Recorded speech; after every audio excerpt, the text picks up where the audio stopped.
3 seconds to go. Is everyone ready for? What about the 373? No, no. Don't do that. Don't do Oh, that we're tonight. not muted. Hi, everyone, and welcome to the February 2026 roadmap, where Matt was playing a joke and none of that is real. Welcome, everyone. Here we are. Yes, let's do a little intro. First, can I check mics and audio? As always, it's been a little while since we've been on a live stream, so let's make sure it's all running smoothly. I'm the senior community manager here at Dovetail Games, working on Train Sim World 6, and I'm joined by the wonderful, our classic roadmap host, Mr. Matt Pedalston, our executive of trains. Hello, and yeah, I apologise. I am obviously messing with you all about that class 37/3. But yes, good evening, everyone. Great to have you here, Matt. And if you've been, if you're following our channel, you'll know Matt has basically been live most of the last week and streaming a game and playing a game. So Matt probably isn't an unfamiliar face to you, but he is here with me today to talk about all the cool things happening in the future Train Sim world with our roadmap. New add-ons, new updates, lots of interesting behind-the-scenes progress on the game, and loads more as well. I've got you all in the YouTube chat on my left screen here, so I'm keeping an eye on that. I've got my script in front of me, and we've got a lot to talk about today. And may I start with a couple things? I like Matt's t-shirt in chat. Thank you, Kabe. Matt, you got some compliments there, so I hope you're feeling good. But can I start with something fantastic today? And I want to give a shout out to Harry from the community team. You were a massive help writing this month's roadmap, but did you know this is the biggest roadmap we've ever written? That includes any of our core roadmaps. That includes anything that we did in seasonal reveals. It almost beat all 3 weeks of seasonal reveals combined. This roadmap reached over 10,000 written words. And obviously a lot of that is thanks to our wonderful development partners chipping in and giving us information, but this has been a seriously packed roadmap. And I know we didn't even talk about all the add-ons on the roadmap, so we could have gone longer. But there is so much to dive into today, and I really can't wait to kind of get stuck in. How are you feeling, Matt? Are you ready? Oh yeah, fantastic. As you say, fantastic roadmap. So let's dive in. Let's start. We're going to start with something that's going to explain why we're suddenly all yellow with the border now, and also why you hopefully heard some of that awesome rock music that started in the intro of our countdown. It's Festival of Rail. Now, are you new to Festival of Rail, or have you been here for a while? Well, every February of the year, it's our publisher event, which means huge discounts on a range of products that you can pick up, and you can get all your favorite add-ons at a much cheaper price, as well as loads of other cool things, which we'll talk about a little bit later. But I'm going to focus on just Train Sim World for now. And part of this, and I'll give a huge shout out to Matt and all the teams at Dovetail for really pushing for this and working hard, has been the Festival of Remasters. As part of this, we released the Great Western Express remastered route, a massive update, overhaul, Todd 4 lighting, huge upgrade to the Great Western Express route. We are releasing the Koln-Aachen remastered route this week, and we also have announced the East Coastway remastered route coming very soon. We don't have a release date today, but expect it very soon. So it's just been wonderful news. And as I know, all of these are completely free upgrades for existing owners in Train Sim World 6.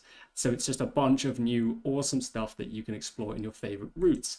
But did I mention sales? I did. The GWE and Koln-Aachen routes are 60% off. So guess what? They're getting these huge updates, these huge remasters, and you can get them for over 50% off, which is wonderful.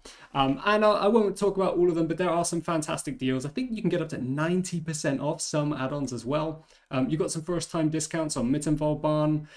There's just loads to explore. There's a link in the YouTube description, or if you want to just Google Festival of Rail 2026, you should be able to go to our Steam page and just take a look at all the discounts, pick up anything that you want, or if you had on your wish list for a while now. But I'm going to put down the Festival of Rail hat for now, because sales are amazing, but I think most of you here are, you're here to talk about the future. You're here to talk about what hasn't released yet and what's on the way.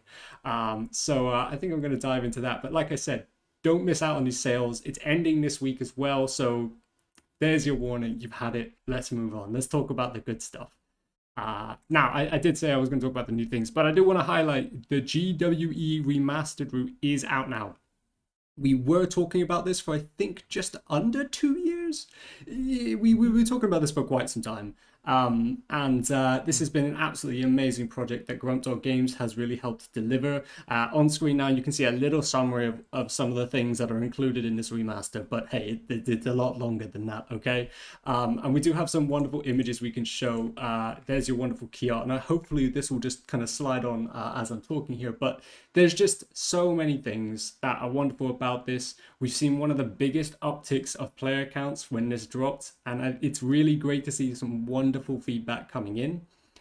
Ignore all the work in progress stamps on these images, by the way. I didn't have a chance to remove those, so sorry. This is out now. This is out today. You can just open GW Remaster and there it is. But yeah, it's absolutely fantastic. And what I want to say from us in the community team is it's wonderful to see that you're all loving it. But we're still aware and we're still working like any other release that we normally would. We're looking to support this. If there's any feedback, I think I've seen a couple mentions about performance in some areas. We're looking into it. We're still making sure these reports are seen by our teams. We want to make sure you have the best experience possible. And it's just wonderful to hear that you really are seeing some of the love that's been put into this. So, Matt, it's finally here. Any thoughts on the kind of massive GW remaster? Oh, it's magnificent, isn't it? I had a lot of fun streaming it. I did the official preview stream, and then I did my own stream, and ran it for 6 hours after the 5-hour preview stream. So there's just endless fun to be had on this new route. It's always been a popular route. It's always been a fun route, but there's so much more to it now. So no, I look forward to endless hours of additional exploration and train spotting at Ealing. That's right. If you want to see more of some of the features we're talking about here, if you want to see any content, if you don't own a route and you want to dive in, that's a good reminder that on the Train Some More YouTube channel, Matt played this for 5 hours, I think, on the end of Thursday or Friday night. So go watch that. He played almost, I think it was 10 services back to back. So Matt, you're an absolute beast, but that gives you a great showcase of the route, and I think it's a perfect time to dive in. So it's out now. If you own the route, just why don't you jump in? It's free. If you don't, get it on a discount. But something we did announce today, which is very exciting as well, the Koln-Aachen remastered route is coming, and it's coming this week. And there's also a huge range of improvements. Matt, you were doing a bit of a preview last night, and we were showcasing some of the new lighting, the new OHLE rendering, the new night scenery as well, and the increased lighting around some of the city areas, the new signaling, the new materials, the updates to all the rolling stock. And this is kind of a two-parter because back in June last year, we kind of did the timetable side of this. So there was over 4,000 timetable services included. But this kind of complements that and adds in all the scenery elements and the overhaul as well on top. But this is coming out this week. So if you have SKA or Koln-Aachen, if you have the route, then great. It's a free update in Train Sim World 6. If you don't, as I say, you can get it on a discount. Did you enjoy your stream on this, Matt, the other day? I've always loved this route. It's great fun. You've got, as I was saying on the stream last night, you've got a good mix of stuff with this route, and it comes to either the really high speed stuff with the BR406, and the new timetable includes using the IC1 if you've got a Castle Wetzberg. So you get some really good high speed stuff with LZB on half of the route, PZB on the other half of the route. So it's just super interesting. And then you've got regional stuff, and if you've got the stock to build out the layers, you've got everything from the 425, the 423, you've got the 642 DMU, you've got all sorts of different types of trains doing all sorts of different types of things. The Flix train is in there. It's that the timetable just seems endlessly busy, with so much to do on it. So and now, of course, with this TOD 4 update, and some of the other scenic improvements that have been done, just made a really nice route. Absolutely gorgeous. It was some of the night lighting and wandering around looking at the cathedral at night with the lighting on the cathedral, just beautiful. So yeah, made it another favorite route even better. I think if I'll let it roll onto it, but I think I've got an image of that cathedral coming up in just a moment. There it is. Look at that. There you go. Look at that. It's incredible. It's really incredible. All the lighting inside Colne Station is also really nice as well. So it's it's a real treat. A real treat. As I say, this is coming out this week. We finally confirmed it. It will be available Thursday morning. All platforms will get the update. But if you can't wait that long, don't worry, because our wonderful ambassadors and YouTube creators for Train Sim World will be making some content and sharing it tomorrow. So you can dive in. If you didn't get enough of Matt yesterday, you can find some of your favorite creators making content on this and then dive in yourself before the weekend. And I'm not done yet. As I said, there were 3 remasters. So we obviously announced East Coastway Remastered. I don't have one of the fancy graphics I did before, but we do still have some lovely images. And as standard with a lot of these remasters, you get the scenery overhaul, you get the Todd 4 lighting. There's a vast range of improvements. There's new stations and updated depots. They've opened the Lovers Walk depot. There's new rail singing audio, AI whistle boards. But in the East Coastway Remastered, you will also get station announcements. You'll get train faults on all the stock. You'll get suspension guard mode and the latest TSW features.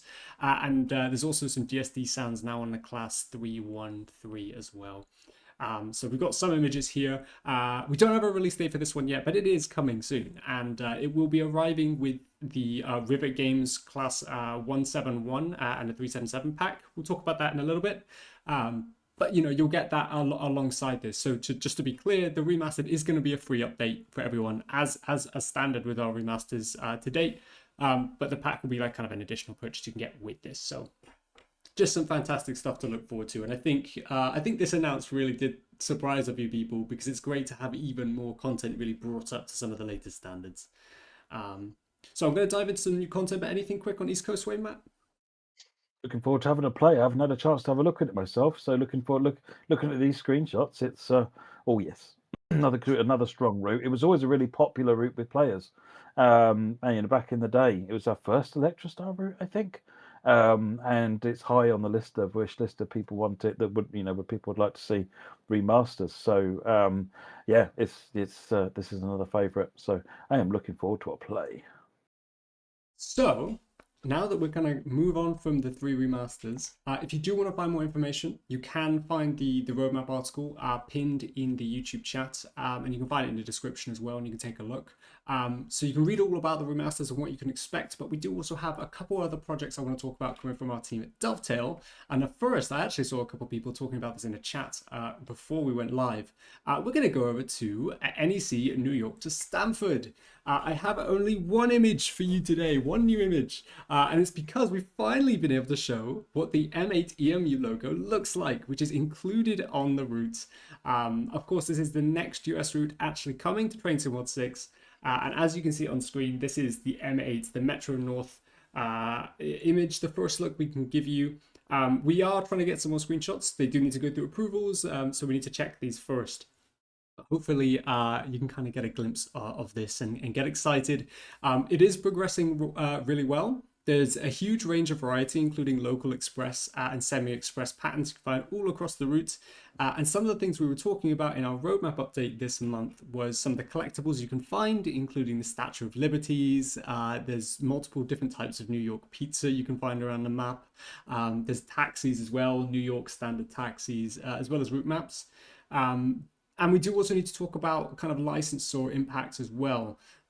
This is something that we have had with, if you remember back to Long Island Railroad Commuter, we detail it fully in the roadmap article, but with working with licensors, it tends to be, especially with US licensors, it has been mandatory that safety systems are going to be enabled. So just a heads up, there's going to be mandatory ATC and AC SES are enabled at all times, similar to, as I said, with Long Island Commuter. But we're going to be guiding you through this with tutorials, online guides. A lot of the time, it's just making sure you know what you need to do and what you need to press when the kind of prompt comes up. So we'll be doing our best to share that and share guides as well from our creators and talk you through it. But it's still a really exciting route. And Matt, I know this is one that you're also quite excited for as well. Yeah, I'm super excited for everything. Let's just call it what it is. But the Stamford route is was always one that I was actually involved when we did New York to New Haven on Train Sim Classic. I did all the signaling and some other bits on that route. So being able to bring this one into Train Sim World, I've been really looking forward to it, because it adds so much traffic to the corridor into Grand Central. The M8s are lovely. They're nice. You've got power changeover before it joins the Northeast Corridor, where they go from third rail to overhead wires. And you've got the Northeast Corridor traffic, so you've got the SES 64. So there's almost sort of a network element to this as it sort of diverges at New Rochelle, one way to Grand Central Terminal and one other way to New York Penn. And of course, with Grand Central Terminal now being a bi-level station with both of its upper and lower station floors, it's, I think, the most complex station in the game. Yeah, there's some pretty meaningful advancements in this that are really pushing things. I think I was talking to Rivet earlier on, and they were saying that this is easily the most complex timetable that they put together.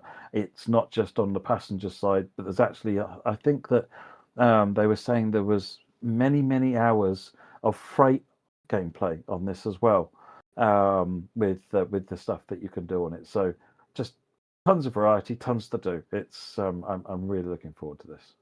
We will probably be giving you a lot more info. I know that people have been really desperate to see more images and screenshots.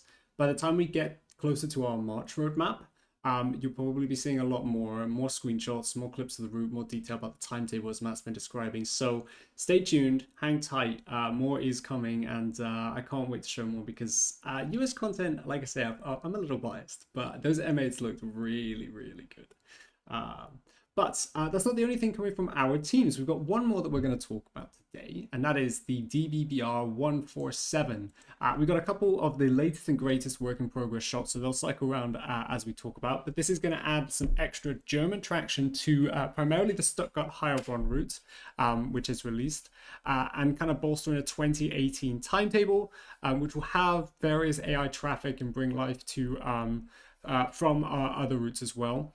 You can find more detail in the roadmap article itself, but you also get various AI services that will kind of add into the timetable that will come with this Loco pack, including the BR425, the IC1, the ICT, the TGV in Stuttgart, as well as the OB 1116 in Stuttgart as well.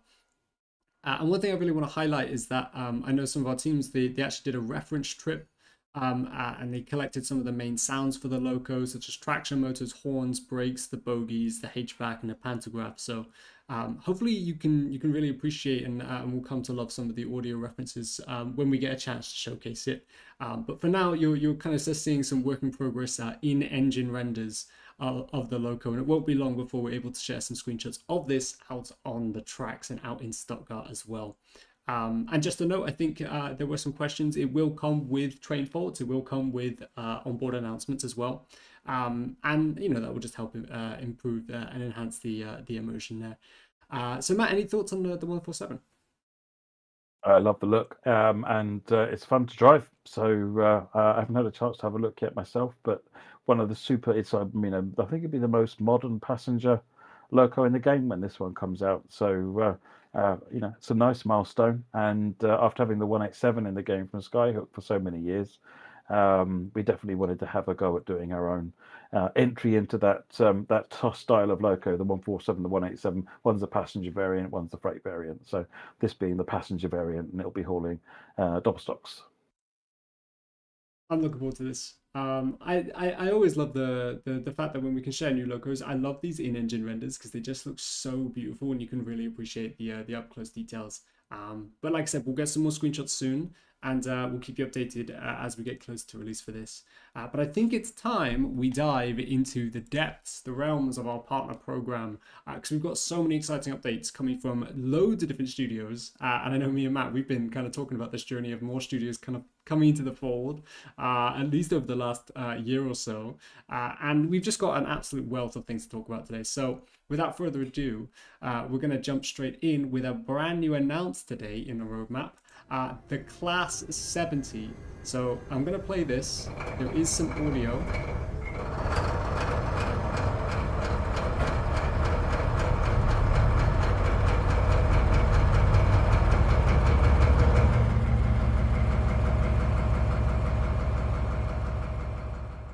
Okay, there you go. There is a little teaser for you for the Class 70 from the All Aboard Studios team. If you want to watch that back, it's embedded in the roadmap article, which is linked. That's all we can show for now. But of course, this is new UK diesel freight. mean, what more could you want, right? It's going to layer How onto cool is Bohemian that? Crewe. It's really exciting. I know the Audible Studios team, they're so excited. They're so proud to get this announced and share more. They were begging us, just give us the teaser. At least let us get it announced in February. So here it is.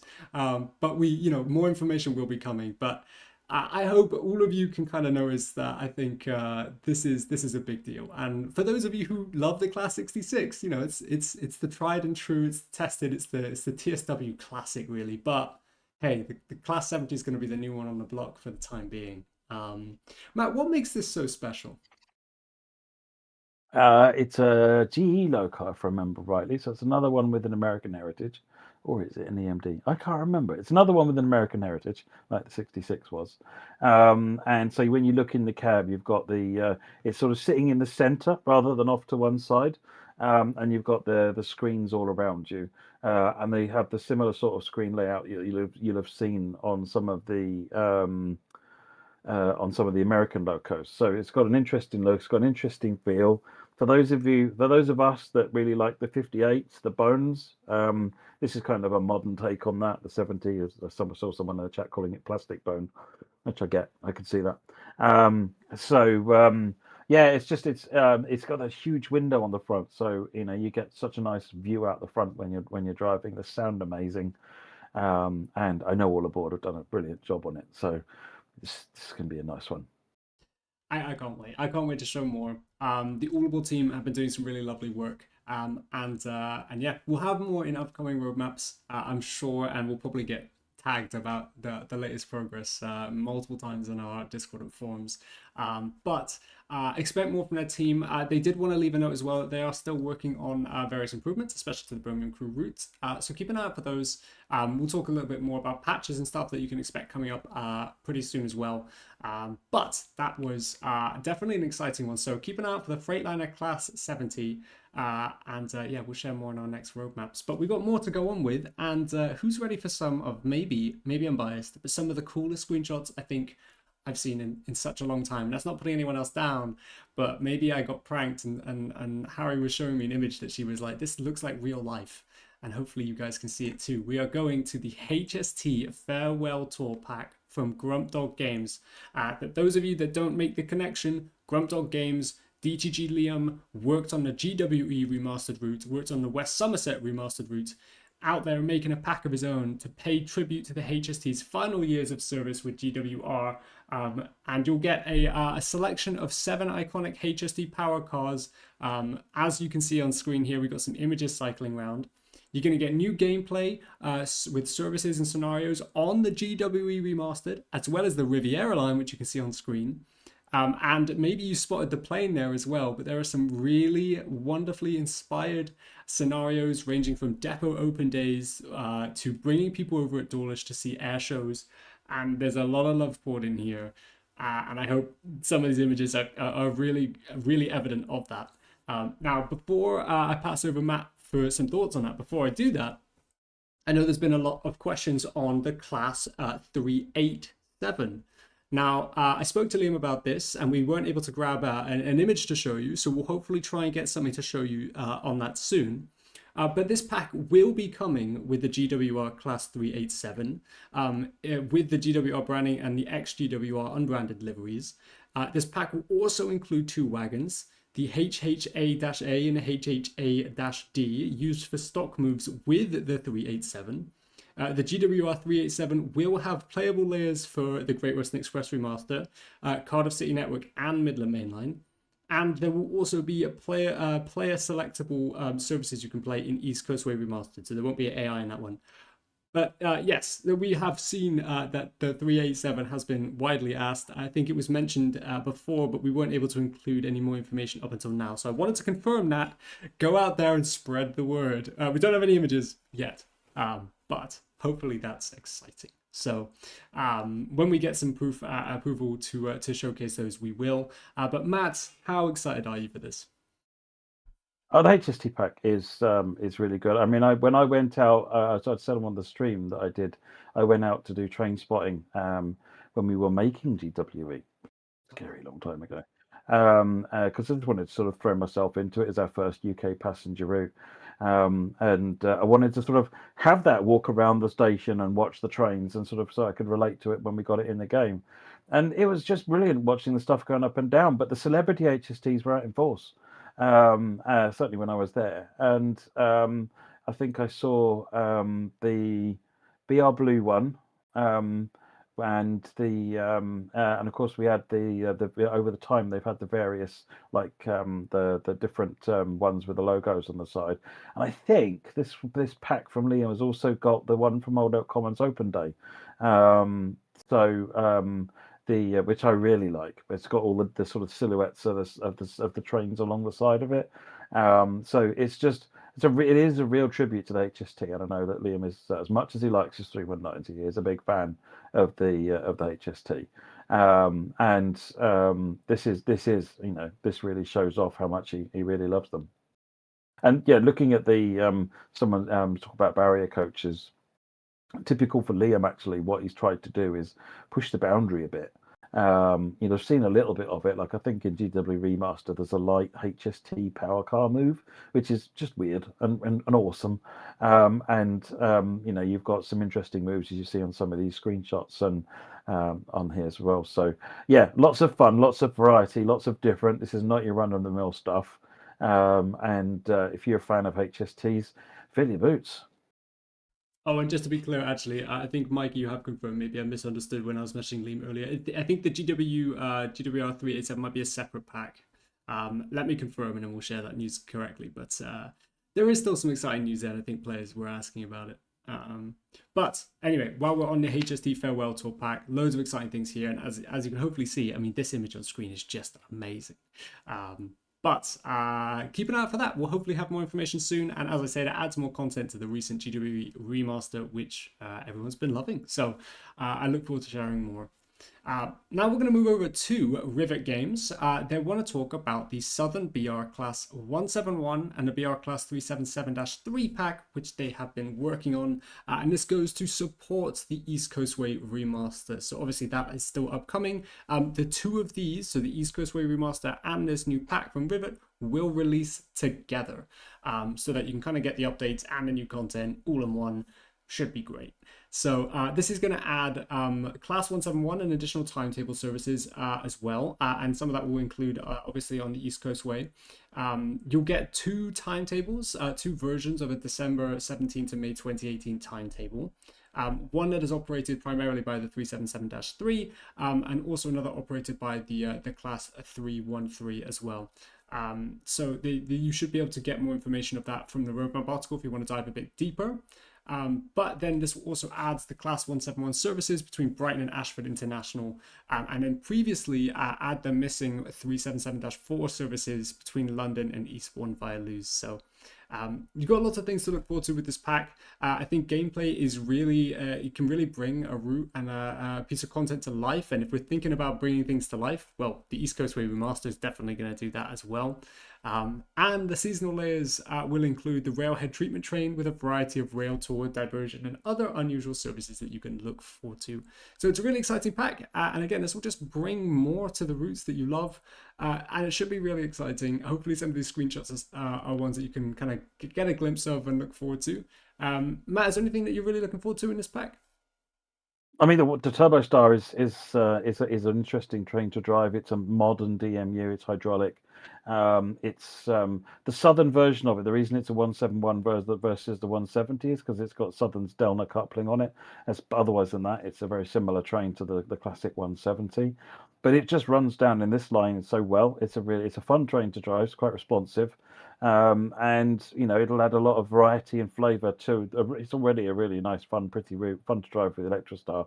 But now you're going to have the Turbo Star to just add to that details and variety. So yeah, this is going to be a cracking one. And Rivet have also done a brilliant job updating. It's a whole new timetable, much more detailed. So it's sort of remaster level timetable. So it's coming back and treating it like a new route, really, with the timetable that comes with this pack. Yeah, I think just to answer some questions in the chat. Just to be very clear, this is a separate pack. What we're showing on screen, this is the Class 171 and the BR Class 377-3 pack from River Games. You can get this as a separate add-on, separate to East Coastway Remaster, which is a free update for those who own it. So two different things, but hopefully they bring this huge dynamic together, which is loads of gameplay on your favorite route, rebranded, re-updated. Should be wonderful. Oh yeah, no. Between the remaster and the 171 pack, it's a brand new East Coastway experience, which should be awesome. Now, speaking of awesome, we've got to go to one of the busiest areas that has recently flown into Train Sim World Stardom, which is the West Coast Main Line. We're going to start with Crewe to Milton Keynes via Trent Valley. So all aboard studios, you're on the lineup here because we're going to be talking about your route next. So get ready for dynamic and heavy work sections of the West Coast Main Line here, because this is all aboard studios' next route they're working towards. You're going to feature famous bottlenecks that shape real-world operations. They're going to provide challenges for drivers, and it's going to be really demanding precise. You're going to be really demanding with precise signaling and pathing as you go as well. Now we're going to show some screenshots here from the team, and I think some of these look absolutely wonderful. Included with the route will be the Avanti West Coast Class 807, and I wanted to make sure the team the team asked me to share this, but they've introduced new signal upgrades and MU speed implementation as well. Ensuring that the 807 can fully utilize the higher speed lines and operate exactly as intended across the West Coast Mainline infrastructure. So this is an exciting route. Hopefully these new images get people even more excited about this since our announcement back in December. I mean, come on, I mean, the 807 looks fantastic as well. I'm hoping we can share some more screenshots of this soon too. The team have been working really hard. There's some really great stations along the routes, and they really wanted to highlight in some of their detail in the roadmap article that they've brought some of these to life, such as Rugby and Nuneaton as well. So take a look at that if you're really interested, but this should be a fun modern adventure from all aboard, and I can't wait to see more of this. Yeah, this is looking good. This was a really good route that, ironically, another Alan Thompson, the one that worked on Train Sim Classic originally with us, I think without the P within the name, worked on the West Coast Main Line Trent Valley for Train Sim Classic. It was a really fun route. I've not looked at this one yet, but if it's as good as, then I don't see any reason it probably should be a lot better than the one we had in Train Sim Classic, then this one's a winner. There's so much variety. This is a really interesting stretch of the West Coast Main Line. So this one, yeah, I'm really super looking forward to seeing what they've done and how the timetable is, how all these trains play together. I know the Pendolino gets a lot of leg stretching on this route as well, as the 350, the 807, and so forth. So yeah, tons to do. And I think if you were there for some of our winter seasonal reveal streams, we shared, I don't have it loaded up to my scenes at the moment, but we shared like a full map of the West Coast Main Line now that we have available in Train Sim World. And it's really great to see kind of various teams and projects building this network up. And I think that's just fantastic. But now we're going to wind back the clocks, because we're staying on the West Coast Main Line. We're staying at Crewe, but this time we're heading to Preston. This is just trains with the West Coast Main Line Crewe to Preston route update. We've got a few images to share from you from their team today. Just to be really clear, they've dropped a dev blog on the Just Trains website. They're really wonderful dev blogs, and we share some of the insight in our roadmap, but we leave some of the detail for them as well. Take a look at it. It's really wonderful. You can see their progress as they go, but hopefully what you're seeing on screen right now is also a bit of a showcase of their progress. But if you haven't heard of Crewe to Preston, this is going to be a busy section in northeast England. It's going to be set in 1986, so kind of parity with some of the other JT releases as well. And includes the historical railway town of Crewe, as well as other branches to explore in other local areas as well. It's going to be Just Trains' most intense and varied timetable to date. That is a quote taken exactly from their own blog, which sounds really exciting. And I know there's a lot of really intense Just Trains fans that really love their content. So I'm hoping you are excited for this. It's going to include the Class 86-4 on high-speed and passenger freight runs between Preston and Crewe. And also in some of these screenshots, you're getting a glimpse of some of the freight operation from Pitt from pit to power station is how they word it. And you can see they're taking the various coal trains around the power stations here. And you're seeing the class 47-3 and the class 20 being used. So there is an absolute wealth of history you can learn and wealth of knowledge you can learn from the teams. There's so much passion poured into these projects. So if you are interested in this kind of content in this era, please dive into the roadmap, dive into the dev blogs. It's all linked, and take a look. But this is exciting. Matt, what do you think? I mean, all I can say is proper trains. These are, it's BR Blue is kind of one of my favorite periods. Just Trains always do it so much justice. And the Preston Crewe is looking, just every time I see screenshots of it, it's looking fantastic. You got the merry-go-round stock here, doing its thing. Which is going to be a super interesting, bit of gameplay. Not been we've had anything quite like it before, particularly with source to destination freight, which is magic. And it's the 86 as well, so it's it's a proper tap changer. So this is going to be just oozing with interest and history in it. So yeah, should be an absolute treat, this one. I'm really excited. One of the things we did confirm though, just to be aware of, is that this is Gen 9 and PC exclusive. So that is Steam, Epic Games, Microsoft Store, Xbox Series S and X, and PS5. So be aware of that. But if you are on those platforms, it should be a wonderful experience, and we should be able to give you more information and screenshots in the next month and in the next upcoming dev blogs too from their team. But enough of that for now. We're going to move over to the next expert tier loco from the TSG team. Here it is. It's the Expert DB-BR145 from TSG. And what I'm showing on screen right now is one of our wide shots. So this actually was so big it didn't fit on my OBS. But we also have a couple images we'll rotate here in the background too. And if you've not seen what we've done with expert tier locos in the past, I'm referring to the Expert DBBR 101 from the TSG team. Essentially, we're pushing the depths of our simulations to the max. The highest capabilities that we can really achieve with some of the most in-depth and some of the most strategic features that you can get on trains. And it really focuses the development time and work into really giving that. Just an example of what we're talking about, some of the latest train faults that will be included on the Expert DBBR 145 will now be electronic faults, which you've seen in a 101, but also external faults, leaky wagons, overheated brakes. You'll have coupling problems. These are all faults that will happen in real life, on the real life 145s. And there'll be information on the diagnostic screens as well. The one thing I cannot forget, and it was such a magical moment for me, was the in the 101 preview stream, we had the mirror, the windscreen demisting effect, and it just blew my mind. I just thought it's probably like just a texture fading thing, but it just blew my mind how in depth these were. And a couple of you have spotted it. That's right.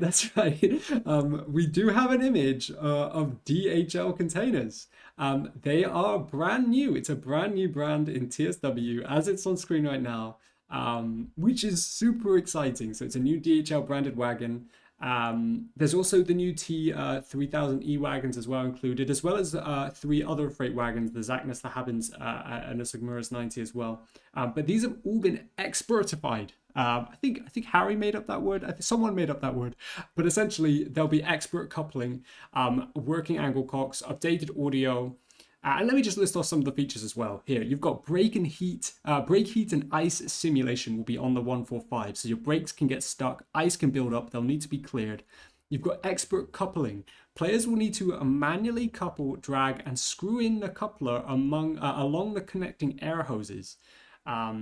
And you've got extra accessibility features as well. They've developed an automatic brake sheet that will be available inside the cab, which will give you all the brake weight calculations to help you set up the ZDE and the PZB parameters. So you don't need to have anything brought with you, any information known beforehand.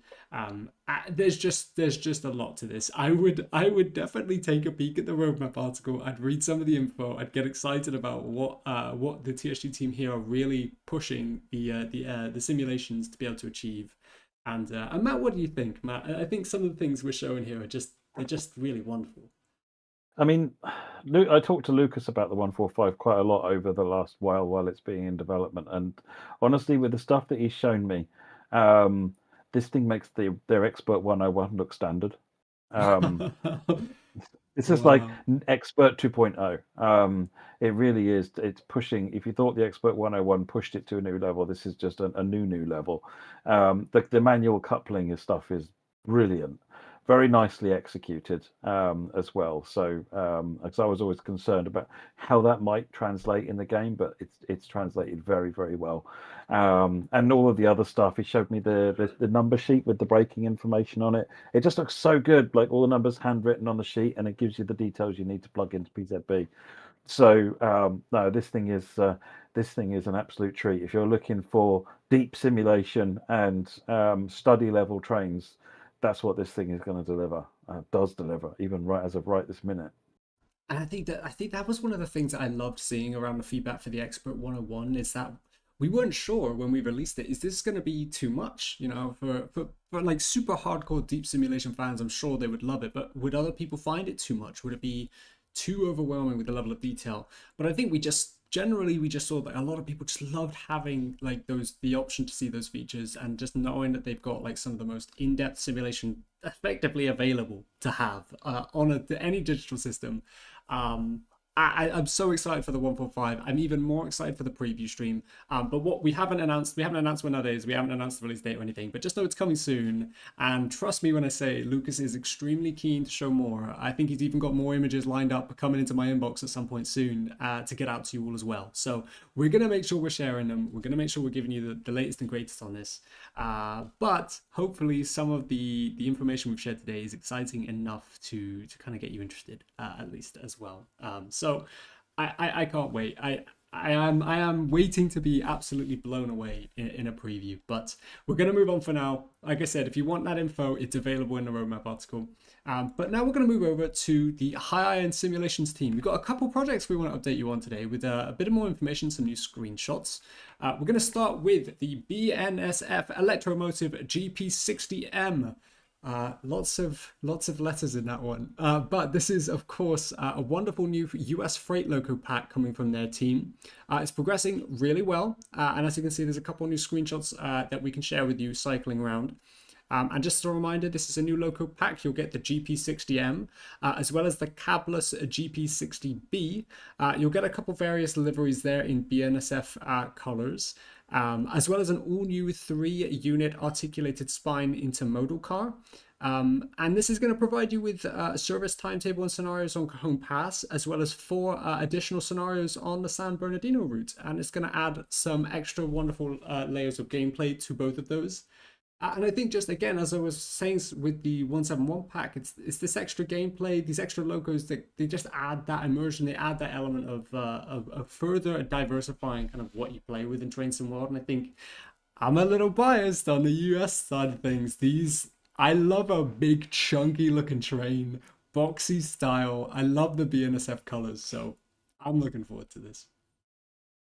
I was really happy when I saw that they were including the B unit as well, because it adds that extra sort of variety into how the trains look, and it's good to see this one coming in. The screenshots are looking tremendous actually. So yeah, I know that they've listened to a lot of player feedback from the previous pack that they did, and they've been working hard on this one and other stuff they've got on the pipeline as well. So we've got some good stuff coming, I think, from High Iron. So yeah, stay positive. And actually, speaking of which, we do want to talk about the first ever route that is in development as well. So we've got a couple screenshots that we shared back at Christmas. So you will see the season of reveal branding on this. I didn't have a chance to take that off. But they did want to give an update that they're still progressing well on the Southern Pacific Ore Line's Hayden branch route. It's their first ever route from their team in TSW, and it'll be a new US route set in Ray, Arizona in roughly the 1980s.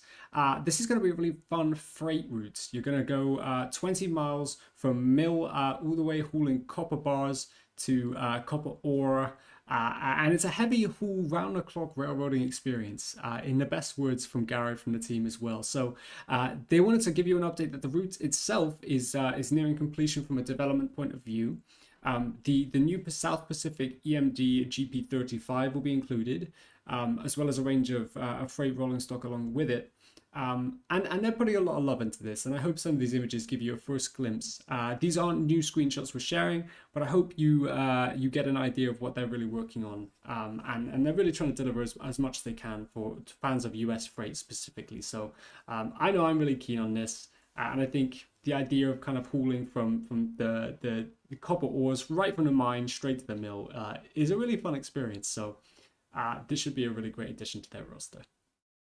Yeah, it should be tremendous. I'm looking forward to this. They're a strong route building team, so I've been looking forward to them getting to the first route. And as a final note, they did want to mention as well, they are still looking at the Santa Fe on Cajon Pass pack. They're working on developments and improvements, including fixes to the C40 cab, a few bugs that players have noted in Livery Information Designer, as well as more. We'll give you an update on when you can expect them, but they wanted to make it clear that they're committed to improving the pack as well further, and making it an even better experience for everyone that did pick it up. So some great stuff from the Hyanson team, and I do look forward to seeing some more screenshots from them as we go. So, right. New country time. Here we go. I don't know how many more times the Tadami Line's going to come on our roadmap. I'm hoping not too many. Fingers crossed. We're almost there, everyone. But this is the first Japanese route that will be coming to Train Sim World. It's still progressing. We're getting closer and closer every month. We don't have a release date yet. So fingers crossed it's coming very soon, but the team are working so hard and they're making sure that they get the authenticity exactly right. And hopefully today in our roadmap update, we're exploring a little bit of how they're doing that with some of the collectibles, with some of the extra considerations to the route. What you're seeing here is mostly the collectibles. They've got various station guest books. They've got branded water bottles from the Oku Aizu region. And they've also got these red cow images, the bison yaki, and they're meant to bring you good luck. They're meant to keep illness away, and it's kind of a traditional picturesque scene that you can find in Japan. So it's very authentic. But if you haven't heard of the route itself, I do have a couple images that we've shared in the past, which I'll have cycling on at the moment. But this is going to explore the Aizu Wakamatsu area in Japan using the Kiha 40 DMU, and you'll get that in a couple of liveries as well. And this is almost 90 kilometers of mountainous, scenic Japanese landscapes. It is absolutely beautiful. There are 28 stations across the line, and you can see some of them here as well. And these are going to be stations that we've never really had a chance to really see this kind of style in TSW before. And this whole route is going to feel so different. And one thing to note is that this is not the route that you're going to be blasting down in 45 minutes or so for a quick run. This is a slow and steady route that's going to take a long time from start to finish if you're riding the whole journey. And it's meant to be tranquil, it's meant to be idyllic, it's meant to be scenic. And I think people are going to really get lost in this and really get a sense of what a completely different experience feels like. So I'm so excited for this. We're going to obviously still keep you updated as we share more and as we get more from the Union Workshop team, but they are working really hard and we are getting closer and closer every month. Now, Matt, I know you've talked a lot in the past as we've been sharing more screenshots. I'm guessing you're ready. I'm guessing you're just waiting. I know you want to be on that preview stream.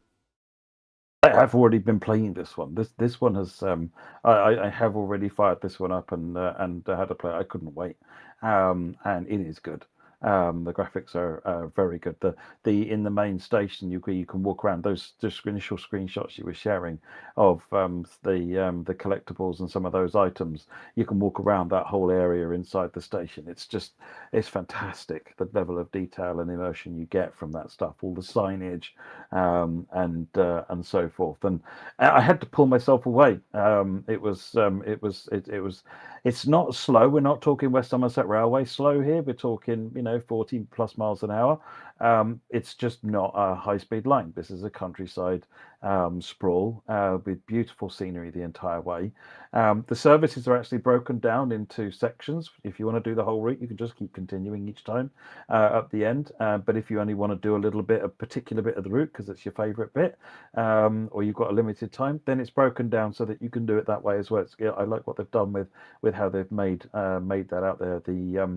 The train's interesting to drive. It's got this really, really interesting thing that you've got one lever, and you've got those 3 different places this lever can go, where you can use it for enabling the cab and resetting the brakes, and then you can use it for choosing the mode, because the Kia 40 is a diesel hydraulic, but it's kind of a really quite a manual diesel hydraulic. Actually, you're going to be doing a lot more lever flipping with this one as you're driving. So you're coming into a stop, much like driving the 101. You have to kick it into neutral to disengage the hydraulic engine, so you come to a stop, and then kick it back into drive in hydraulic mode as you go. And then you get up to a certain speed, get up to about sort of 50, 60 kilometers an hour, miles an hour. You then pop it back into direct drive manually again. None of this automatic nonsense. It's not hard to drive. It's very easy. There's a really good tutorial that will take you through all those basics.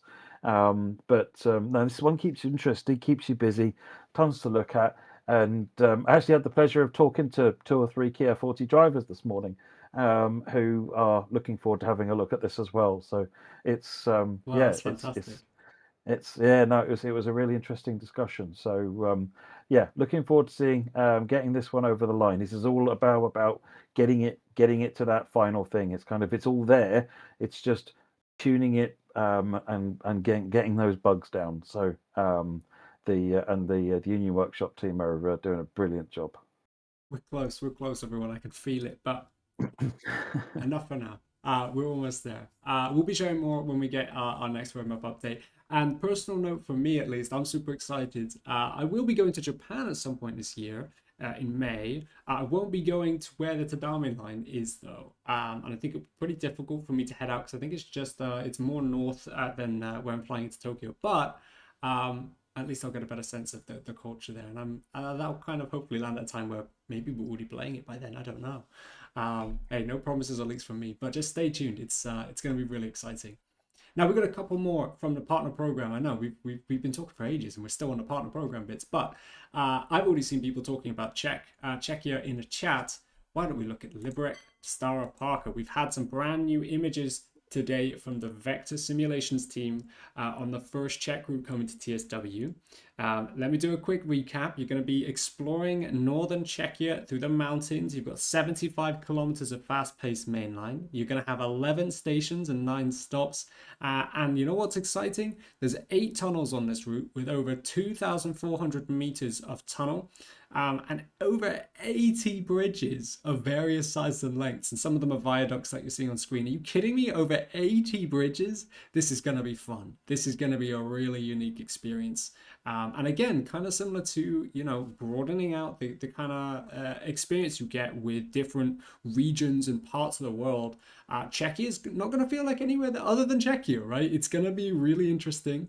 Now, some of these screenshots you may be seeing, that you saw that menu station there, that doesn't necessarily make sense out of context. What I'd recommend is, if you're really interested, take a look at the article. It explores some wonderful history and context for this route, and the Vector Simulation team take you kind of step by step for what you're expecting on the journey from start to finish, and they give you little insights on the way. It's a wonderful extract, and I posted most of it in one block in the roadmap, and that little miniature model you saw there was actually a little hidden Easter egg as well. So you've got some screenshots here that also show the Liberec station. But it's a fantastic route. You're going to get the class, the 843 and the class 750, and they both come with a range of liveries, which we've shown in the past. And it's just great to see more progress coming in for this route. I can't wait. This is another one that's just going to be so exciting to see a preview stream for. This is also another route that I couldn't wait, and I've been playing. Yeah, there's so much in this pack. It's unbelievable, because you've got the 2 locos, there's wagons, there's coaches, multiple types, and the 2 trains. You've got the passenger train, and you've got the freight train. And I don't want to say these are expert level, but they are more expert than your normal train. There's a lot of depth in here. It's tutorialized. There's a number of tutorials explaining things, so don't be daunted. The ride is really interesting. The scenery is fantastic. The trains are just amazing, and like I said, they're all interesting to drive as well. And that's always the key thing for me: is the scenery is okay, but the train and the journey needs to be interesting for me to keep me interested. And this was another one I had to pull myself away from because I had work to do. But yeah, super hyped to get this one out the door. This one is genuinely brilliant. And we've got loads of information from their team. They've been helping us through how they want to explain the signaling and some of the new the gameplay that you're going to be able to experience in great depth. We'll have separate articles for that, hopefully really soon. So stay tuned. But this is going to be an adventure, and I'm a little bit jealous of whoever gets to jump on the preview stream with you, Matt. So keep that on the lowdown between me and the CM folks. But we've got one more today. And I don't want to say the best for last, but I definitely saved the most visual for last, for sure. We're going to be looking at Firefly Simulations. Now, if you haven't heard of this team, they are basically community modders turned dev team, focusing on their first UK route. It's the Medway Valley Line. Now, we've got a couple screenshots floating here, so I'll just give you a quick summary. This is the Kent countryside, packed with details, including signal boxes, bespoke crossings with new information, trackside clutter, 20 stations with almost 40 miles of track. You've got 26 from Strood to Tunbridge and 13 miles from Gravesend to Rainham. It's going to follow the River Medway, 2025 era timetable, packed with action with various line speeds. You've got the Class 375-3 and the 375-6 with all new audio, GSMR functionality, guard mode, and you know what's even better? What tells a screenshot says 1,000 words, but what tells 1,000 screenshots? It's a bit of gameplay. So we've actually got a couple clips. The first thing I'm going to roll for you, these are both available in a roadmap on our channel. This shouldn't have any audio, and I'm checking my audio meters. No, it's not blasting out any audio. There are a couple before and after screenshots for the team. So this is a roadmap. This is a living update from us and from all of our development partners. So it's really, really wonderful to see this kind of progress, because knowing where they were, a few months ago in development and knowing where they are today and currently, it's really wonderful. And you can see the route coming to life. You can see that detail building up. And this is really exciting. There's another minute or so of this, but I might not play it all, because we do have another video to show, which I definitely won't play at all, but you can find it in the roadmap afterwards. But we do actually have kind of a sneak peek first look at gameplay. Now, it's meant to be more of a showcase of the nighttime lighting. I'm going to jump off these before and after screenshots. They are wonderful. They are absolutely brilliant. But I think people are a little bit more interested in maybe this video. So there is audio on this. I'm going to try and turn it down a little bit, just so I can talk a little bit over it, just so Matt, you can share any thoughts. If you want to listen to this and watch this uninterrupted by the waffling of myself and or Matt, you can do that. It is on our channel to find. It is unlisted, so you will have to go to the roadmap article and then scroll down and find a video and then play it for now. But you can watch this whole video. It's I think it's just over 4 minutes long, and it gives you a showcase of the nighttime lighting. And there's an extract in our roadmap where Jetwash, one of the developers, James, really talks extensively about how they've been testing and working on nighttime lighting to ensure it looks really great, it gives the best experience, and they're hoping that this is a good showcase of that. And they're not done yet. They're still working on it. They're still making sure it feels really great. I mean, like I said, a video tells 1,000 screenshots, which tells, I guess, by extension, 1,000,000 words. So I could keep talking or you could keep watching. But it's a really great showcase. And like I said, what I would do is take a look at this video in your own time, because you also get a sneak peek at the announcements and the platform announcements, because the audio is just on, right? So I don't know how they pulled it off, but they've kind of got themselves a first look trailer they've kind of snuck that in under the rug. Who approved this? But enjoy the content. It's really great. Matt, have you got any thoughts? I know this team are they've not just nailed the lighting, and they've done a beautiful job on the lighting, but they've actually been incredibly conscious of performance and optimization throughout the entire process. And it's this team that we're working with to trial improvements and fixes for the texture blurring.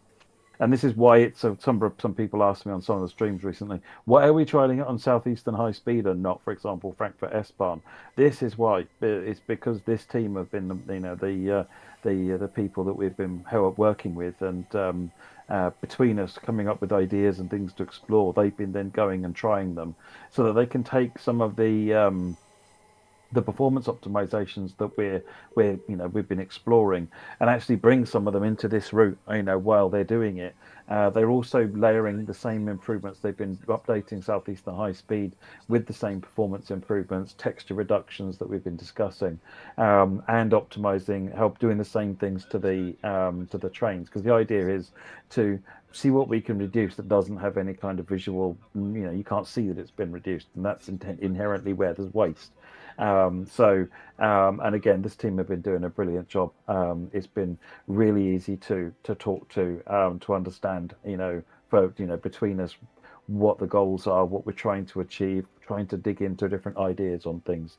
And so I think it wouldn't surprise me if it also ends up not just being one of the best looking routes, but also one of the best performing routes.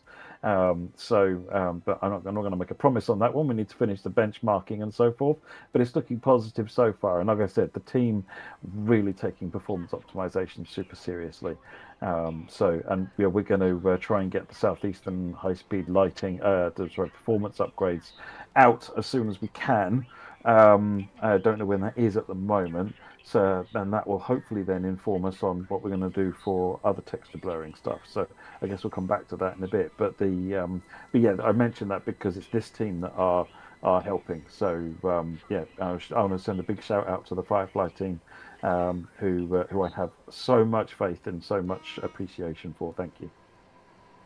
Just look at that. And I mean, as you've been talking, we've just been seeing more, and I think some people have been saying it just looks really great, and it's really wonderful. Like I said, take some time. If you love this video, watch it without us talking and listen to the announcements as you go, because that's kind of what I was getting lost in when I first saw it as well. But the timetable is also going to feature Class 395 peak time services to Maidstone West, and some freight action on the Cargo Line 2 Volume 2 pack as well. And you get a bonus layer implemented for the Class 700 in the form of a test run as well there. So roadmap has all the details, but what an update. And you know what, I want to see more of this. I want to see more behind the scenes progress stuff. That before and after screenshot compilation was lovely. Other dev teams, if you're out there, I want to see them. I'll happily put them into a slideshow. It's really great stuff, and I just think that's kind of what makes these roadmaps feel really fun. You get to lift the curtain and take a look into how development's been going. So that covers a lot of our partner program, and wow, we've been through a lot. I mean, let me just throw up the roadmap graphic, and we can take a look at this properly now. So that was everything we have just covered. There are a few smaller things that we haven't given an update on this, but if we haven't talked about it, assume that it's progressing. I know we didn't directly call out the Class 90 from the ATS team. It's still progressing well. We just didn't have anything new to show in this roadmaps update, as well as some of the products in the kind of further down the line, some of the add-ons we've got going on there. We didn't update on all of them this month's roadmap, but again, just assume progression is moving at a standard pace unless we say more as well. So we do want to move on to a really important topic that I think we brought up in this roadmap and we've seen in the community. It's time to kind of take a chance and look back at the state of the game. It's time to look at TSW. And we've been doing this a little bit in various roadmaps. We've been doing this in some of our update posts. And I think the reason we want to have a proper chance to kind of talk about this today is because we've got an action plan. And we want to talk to you about this action plan. We want to make it clear what our teams are doing today, kind of what we have been doing, and what's next, and what you can expect. We want to make sure that coming into this new year, it's 2026 already, that we've got a proper outline plan that you feel confident that we're working towards, so that you know what we're doing with Train Some More and how we're making it feel like the best experience yet. So we're going to be talking about a couple things, and we're going to get a little technical. There's a reason why Matt's here, because I'm not necessarily the technical head. I'm just more of the mouthpiece to take in as much as I can and learn. But to be really clear, there are a couple issues, core fundamental things holding down the experience, and we want to acknowledge that. We have been talking about this for some time, and I think Matt, you and I can both agree, and I think a lot of us can agree that we definitely would not have imagined being here. I think we definitely wanted to get ahead of this sooner. We never want the experience to feel rough. I think at times performance has taken a bigger hit than we ever could have imagined or wanted.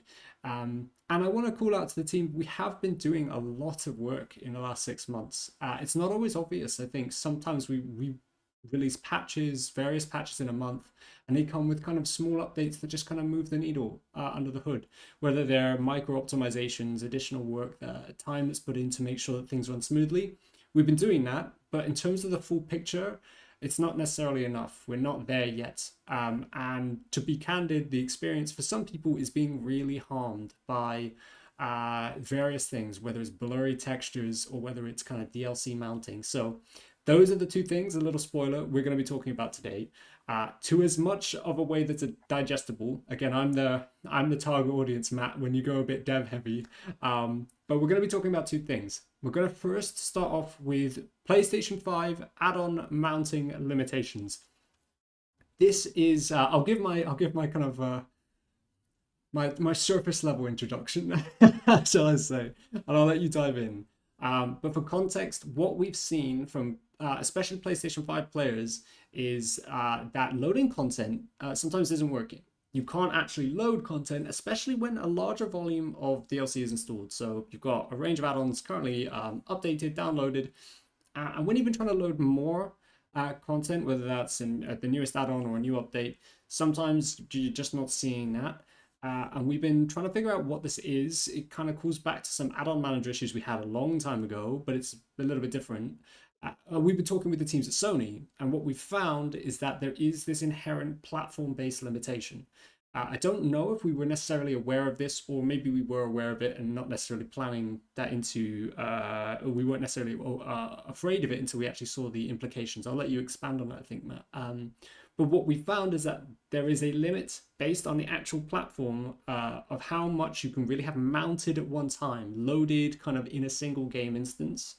And going over that limit, essentially the game just says, well, no more. So that's why services can go missing, or content can maybe just not show up despite being installed. Again, I think, Matt, it's worth you adding the meat to the bones, essentially, on this one. So I guess the first thing to talk about is what is mounting. The way that if you're used to something like a PC or something like that, then that terminology might not make any sense to you. The idea is that on a PlayStation, you have installed a pile of games, right? And you've got content in those games. But the PlayStation puts it all over here. When you want it, it mounts it across. So consider it like cartridges in old style consoles, where it takes this stuff and it mounts it, and then it becomes active and it's ready to use. And all this stuff is staying over here and it's not getting in the way. And the idea being that all the operational stuff only ever has to look at and worry about exactly what's being used right now, which is really cool performance improvement for the way PlayStation 5 works, and it means that they can keep things nice and lean there. But there are various limits as to how much it can mount. Now, when we did Add-on Manager, one of the reasons for Add-on Manager, which we did, I think over the course of 2 years, it was another one of those projects that just went on forever, partly because there were new things we kept discovering as we went on.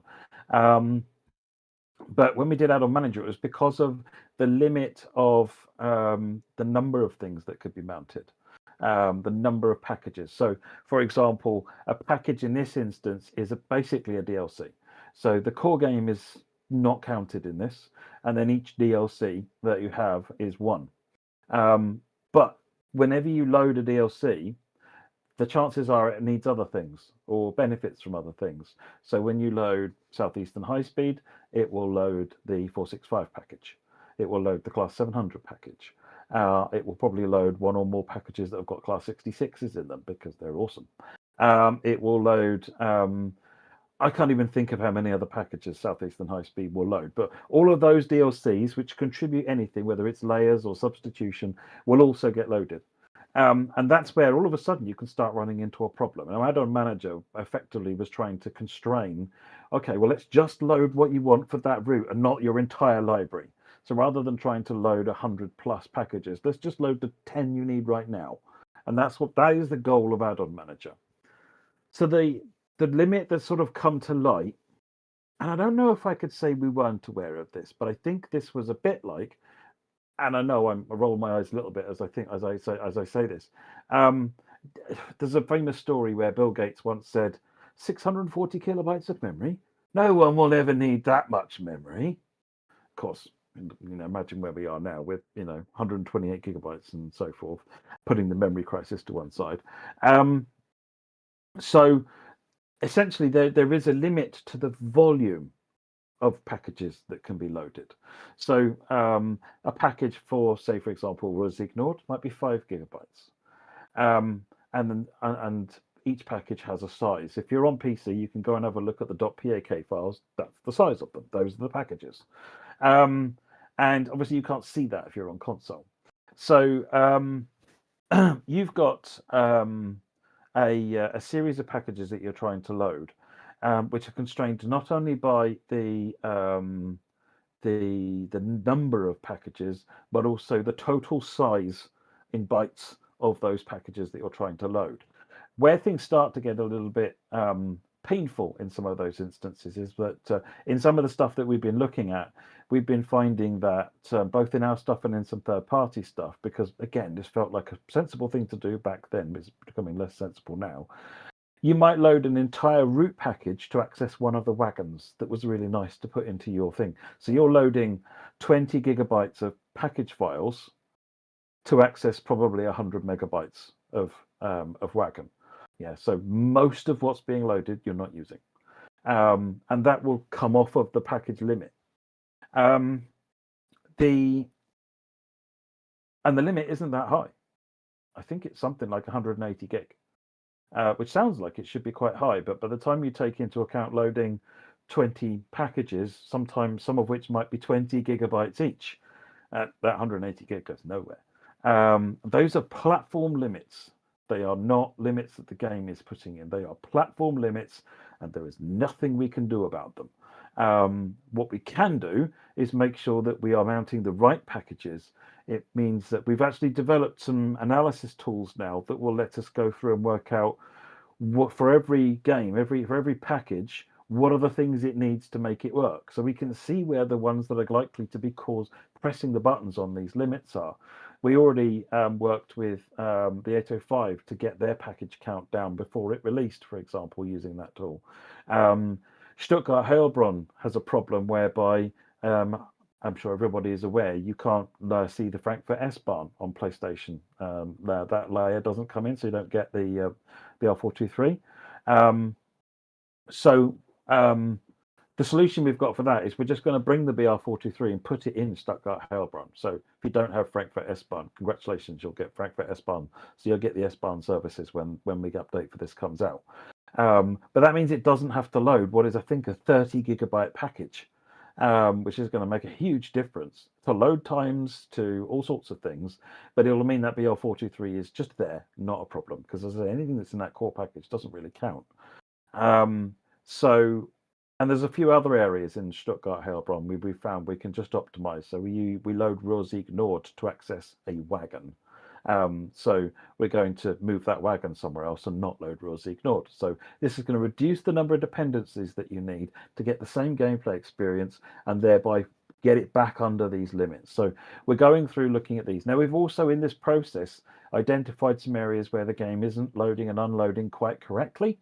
And so we've got some fixes coming for those. I think those are concluding at the moment. We've put the engineer on that and he's been working really hard on that. It's probably been his main job actually since Stuttgart. One of the things he's been really focusing is understanding that bit. So yeah, putting that in there is kind of, so you can expect an update which will introduce some bug fixes of that. I don't expect you necessarily to see anything in terms of it, except for hopefully the game works a bit better. And other stuff is going to need some content changes to allow us to just reduce the dependencies down and get them within these limits. The good news is there aren't many packages that are exceeding the limits, so it's quite a manageable problem. So combined with doing some tweaks there and doing some these core bug fixes that will go in, will be all good. So yeah, that's a that's kind of where we are with that one. So the good news is the TLDR on that one is fix coming soon. Problem is pretty much well understood at this point, and what we're going to do as part of this and have started doing is developing tools that we're going to build into our build and delivery processes, so that this stuff, if one of our developers or one of our third parties uploads something, it will then, as part of the build process, check. Oh, this thing is going to require 300 gigabytes of content. Hello, that probably needs to be fixed. Build failed. And then it'll be flagged up, and there's no way this shouldn't fly under the radar. So this has been a really good process of understanding this, and we have a way forward on it. So Henter says, is this the cause of the problems of missing content on Great Western?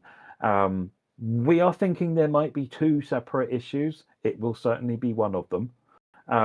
The other issue, which I've seen reported, is routes not showing up in the first place.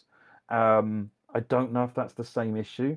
So we're working on getting these fixes out first, because we know that this stuff needs fixing and needs pushing out. So we'll get all of that stuff dealt with. And then we'll see if that also fixes the other problem. Because I suspect there's a separate issue going on there with licensing on the PS5. So in the example that Tintin sent me, correct me if I'm wrong, Tintin, was when doing a reset licenses, it actually changed the behavior of what was going on in the game, and that's nothing to do with us. So I have no idea what's going on with that. So we're conducting tests. Tintin and a couple of others have sent us some really great breakdowns of content they've got, what they're seeing when they load it, and we're doing a load of tests to see if I can reproduce those issues as well. But we're going to get the first round of fixes, because there's a good chance it actually fixes the wider issue as well, or this other issue. The big one with layers not loading and all that kind of thing, that's fixed with the stuff that we're looking at. So yeah, so I guess TLDR was still TLDR. So the true TLDR is fix coming soon. Keep the faith. We'll get there. We have a good understanding of this problem now, I think, and we'll try and get that fixed out ASAP, because we're just coming to the end of it. Yeah, I think we noted on the roadmap the aim is for Feb to March, ideally Feb, but we'll keep you updated. The plan with any of this kind of communication is the moment we have news that is tangible for us to share, we'll share it, and we'll be as detailed as we need to be and as transparent as we need to be. But it's time to really review where we are, and hopefully we can get through this. One thing I want to make sure, Project Key, I know you just shared in the chat again. We'll talk about the Xbox stuff after we talk about the blurry stuff. But I did actually pick up your comment from the forums Q&A thread, so I want to check in on that as well. But let's talk about, I was going to say, is there a good analogy for elephant in a room that's more train related? But I mean, the class 66 in a room, maybe. Blurry textures and optimization. Okay, we're aware this has been one of the most dominant areas of discussion, and for good reason. You know, you should be able to play Trains in World. You should be able to enjoy it at the best quality that your systems can run. And sometimes it's not always happening that way. So just to be really clear, blur textures, optimization, work going on from there. I know we're looking at the PS5 mounting limitations and the volume limitations there. This is not necessarily being descoped because of that. These have been ongoing that we've been looking at for some time now, and a lot of understanding has gone into this. And I'm not here to necessarily repeat everything that me and Matt have tried to explain over the past roadmaps, but just give an update on where we are today. And just for context, you know, we're seeing players across any platform, but mainly on console, running out of texture memory. And this is very dependent on what you're playing, what your system specs are, what you're loading. But essentially, the TLDR is that you have a texture memory budget. A section of your system's memory that is allocated to loading textures, and once you run out of that, essentially your locos look really blurry and low res, and they don't look great, and we want to try and remove this. It is not a fixed solution done, thumbs up, easy, solved, and everything is fixed solution. There is what we described. I know, Matt, you can probably give a lot more flesh to this as well, but we've been trying to understand what the heart of this issue is, and it comes from kind of two big but key sections. One of them is like a general, how do we make memory utilize textures? How optimized are they on assets? It's kind of part one. And part two is, how does our engine actually load that content? And you've got two areas of optimization you can do there. But one of the things we wanted to share today is that we are working towards a solution. There is a lot of processes we can do and new ways of optimization we can make to make this less of an issue, to reduce that texture load. But it's gonna be very case by case. A lot of the tests that we've been doing are very dependent on what add-on it is. Some add-ons are more impacted than others. Some aren't really seeing this compared to others which are seeing it a lot. And again, it's basically whatever pushes you past that texture memory budget that your system has at a higher frequency, you'll see it more. We are working on some improvements, and Matt, feel free to completely just call me out if this is false news. So I made this asset for the roadmap, and this was based on my understanding of what you were talking about, Matt, in the past. Oh, look at this. I hope this makes sense, but I have done a degree in video game art, so I should know some of this. So essentially, this is a single example, and I don't want us to be taken out of context.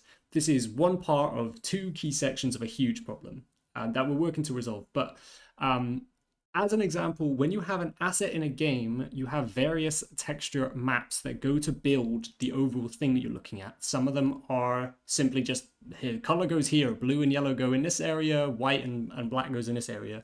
But some of them are a bit more technical. They're like normal maps or roughness maps that tell you, is an object metal? Is an object wood? Should it shine if the sun shines on it? Or should it be fully opaque? Or how does the shadows and the lighting interact with an asset? So this is an extremely oversimplified asset, and there's a warning in the bottom right. But essentially, if a single asset has the various texture files applied to it, the top example, what you're looking at, is imagine each of those texture files are 4K. And this is an example, so please keep this in mind, but you would have to load a 4K texture, which could be anywhere between, 15 and 20 megabytes of size, and you'd have to load a 4K texture for each one of those. You'd have a normal map, roughness map, a texture map, maybe other maps as well. What we are looking at doing, and again, this was a conversation we've had, Matt, is understanding which of those maps actually need to be at a higher resolution and which do not. And that is some real plain and simple optimization. What can be smaller but still have the same quality or a minimal quality loss? And that is the key here. We are not looking at making Trains World. We are not intending to make Trains World look like a worse game. We are proud of the quality we can achieve, and hopefully you've seen some of the wonderful screenshots on the roadmap today. That is not the goal. The goal is to kind of look and assess, where are we adding too much memory where we don't need to? And this is a huge process thing, and this is an understanding thing. But if we can move into a world where we're doing the bottom graph more, you can hopefully visually see how much of a difference that could make, and again, it's obviously going to depend on what the maps are and which ones you can reduce. But there is optimizations to be made here. And if this is one part of a core problem, hopefully we can get there. And Matt, is this right? Is this a good visualization? No, this is very fair. So one of them is your cut. What I call them the color textures, the one that looks like the livery that you see. Then another one is going to be a normal map. Normal maps are what gives things like they call it a bump map. Sometimes it's what gives things it looks like they've got like ups and downs, bumps in them, but it's actually not. It's purely faked by the material. And then you've got the roughness map, and the roughness map is particularly what makes things shine or flat on the surface. So, for example, you look down the side of the Great Western Railway livery trains, and you've got the shiny satin finish on the side of the where the normal livery is, and then the matte bit where it is on the slash, which is then not reflective, and that would be controlled in the roughness mask is what achieves that. The other thing you find is that some of these textures use a compression method, which means that they're 10 megabytes of memory. The normal map compression method uses 25 megabytes of memory roughly, so for the same size thing. We're looking at reductions. We've also found so this is the work that I've been doing with Firefly. We've been going through Southeastern High Speed, learning actually. Epic have got a really good video tutorial on texture pool optimization and how you can use the tools built inside Unreal for that. So we've been looking through that, which allows us to get a real-time view of what's actually going into the texture pool, and sort of basically just questioning everything and saying, should that be there? Should that be that size? And we've even found some 4K textures for the color map, which genuinely don't need to be 4K to look just as good. So we can drop those down, as well as dropping roughness masks can generally be a lot smaller than 4K. We're looking at a lot more, but those are the kinds of areas. These directly will affect the texture pool. And I think we're looking at on a Gen 9 console, the texture pool I think is 1.8 gig, and I think we're looking at something like 300-400 megabytes of savings just with what we've been doing. Now that's a non-trivial amount of savings. So now what I've not seen is any of our changes go into a build yet. So the Fireflies team have gone through and made a bunch of changes to the stock in particular, and we've also identified some issues potentially with the route that we need to have a look at as a second pass, and we can build that and try it and see where we go. Would this increase performance? It probably wouldn't have a massive impact on FPS. But what you'll probably find is that now, because you're taking, instead of loading in a 10, a 10, and a 20, so call it 40 megabytes of textures, you're going to load in probably 12 megabytes of textures or 13 megabytes of textures, something like that. So obviously there's less to load off the disk, there's less to squeeze down to the graphics card. Probably means that over the course of stuff, stuttering because of things being loaded will be reduced. So there are impacts to have. Now, I'm not going to sit here and promise performance improvements. I suspect there'll be some. I don't know how perceptible those performance improvements will be. The goal here is not performance. The goal here is texture pool optimization, and get everything looking good the way it's supposed to be looking. Will be that's the area that we're focusing on. Firefly's team been working by myself, and we've got a first pass for Southeastern High Speed. We're going to get that reviewed internally, and then if everything's looking okay, we'll actually try and get that out to you so that you can have a look at it and tell us, give us your feedback on it. Meanwhile, we'll then iterate as we go forward and see what the next steps are as well. So it's an iterative process. What we're going to be doing is learning from this, get the right set of guidelines for how we do this, and get it right. Alex says these optimizations are route by route. Can't this be a core thing? No, bluntly, because if the problem is somewhere else, you can't just say take every texture and divide it by 2, because then you are going to reduce the quality of the game. You're actually no better off than what the game is already doing for you in the texture pool and squashing textures that shouldn't be squashed. You need to go through and say, should this be this big? If I make it smaller, does it make any difference? It doesn't. Good. Right. It's now smaller. Carry on to the next one, because it's not always obvious. And you go down through and you can look at these. There aren't that many textures on a particular model. So there is a per content optimization to be done to get things in the right shape. The other side of things is that looking in the texture pool, I was able to see some stuff that I don't think should be in there from the core. So some of the user interface graphics, for example. There's also another characteristic that needs to be maintained for an efficient texture pool, which is called power of 2 textures, which is where, for example, if a texture is 100 by 100, that's a lovely number, but it's utterly useless to a computer. It would need to be 128 by 128. Now, if it complies to being a power of 2, then graphics cards, drivers, the DXD compression can squash it and do all sorts of lovely things with it, nice and fast, because the power of 2, it can half it really easily. There's not going to be any fractions in there. It's going to be brilliant. It can do great things with it.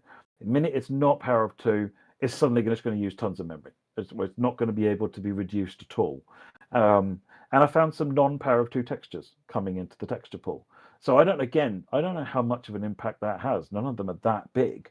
Some of them are. They're a bit bigger than I would have liked. So we will be doing a pass over the core, squashing some of those down, getting them all reshaped to be power of two, and getting the core use of the texture pool more efficient. But I'm not seeing as much of an improvement as I can see from what we've already done on the root side of things. So I think the plan at this point is to pull together, get some core changes in to improve the optimization of the core, get some optimizations into Southeastern High Speed first, and prove that we've actually understood the problem. We've got the right set of tasks for what are needed to be able to take it forward. And then we're actually going to work with Fireflies. We've already agreed that they're keen to help us out. We're going to work with Fireflies on a program of going through the routes that are actually not every route, because they're not all having a problem, but on the routes that the community is sort of saying this is really bad, this needs fixing, we can then go through and tackle those on a case by case basis and work out how we go. And the thing is, with the way that layered stock works, as a train that's been improved, is available. So you should see the way that any route that train appears on will obviously benefit from the fact that it's loading a lighter weight train. So we've got, like I said, we've got a number of things that we're looking at here, both in the core, both in the content. I tasked the team and working with Fireflies to no stone unturned. Let's work out everything that we can do to try and solve this problem, because it's gone on too long. Bluntly, it's gone on too long.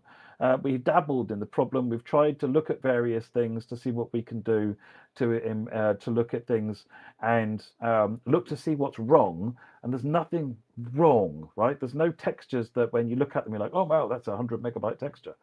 Interestingly, as an aside, we did find 100 megabyte texture on another piece of content, which isn't out yet.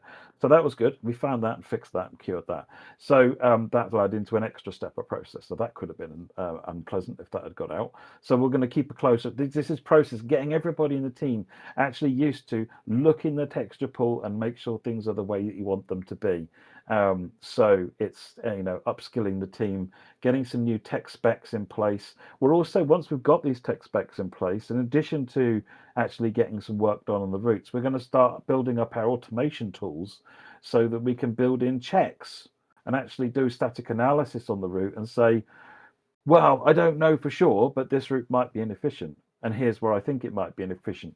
Rather than us having to go and look all the time, let's have the tools tell us that it might be inefficient, and then we can go and check these things ourselves by hand. And that'll make that process so much faster, and devs able to help themselves cross-check what they're doing is going to be good. The auto test suite, Fireflies, for example, have been, and the other devs actually, they're constantly saying, can I get a new auto test run on the route so that they can see how their routes are doing, what optimizations. We're going to enhance that tool set based as a result of this, so that we get more insight for developers. So it's an interesting process. It's taken too long, but we are treating this very, very seriously, so that we can get on top of it in a meaningful way. If it helps load times and it helps frame rates, great. It's not why I'm doing it. We're doing it to get this texture blurring problem solved. I think we have a roadmap to get there.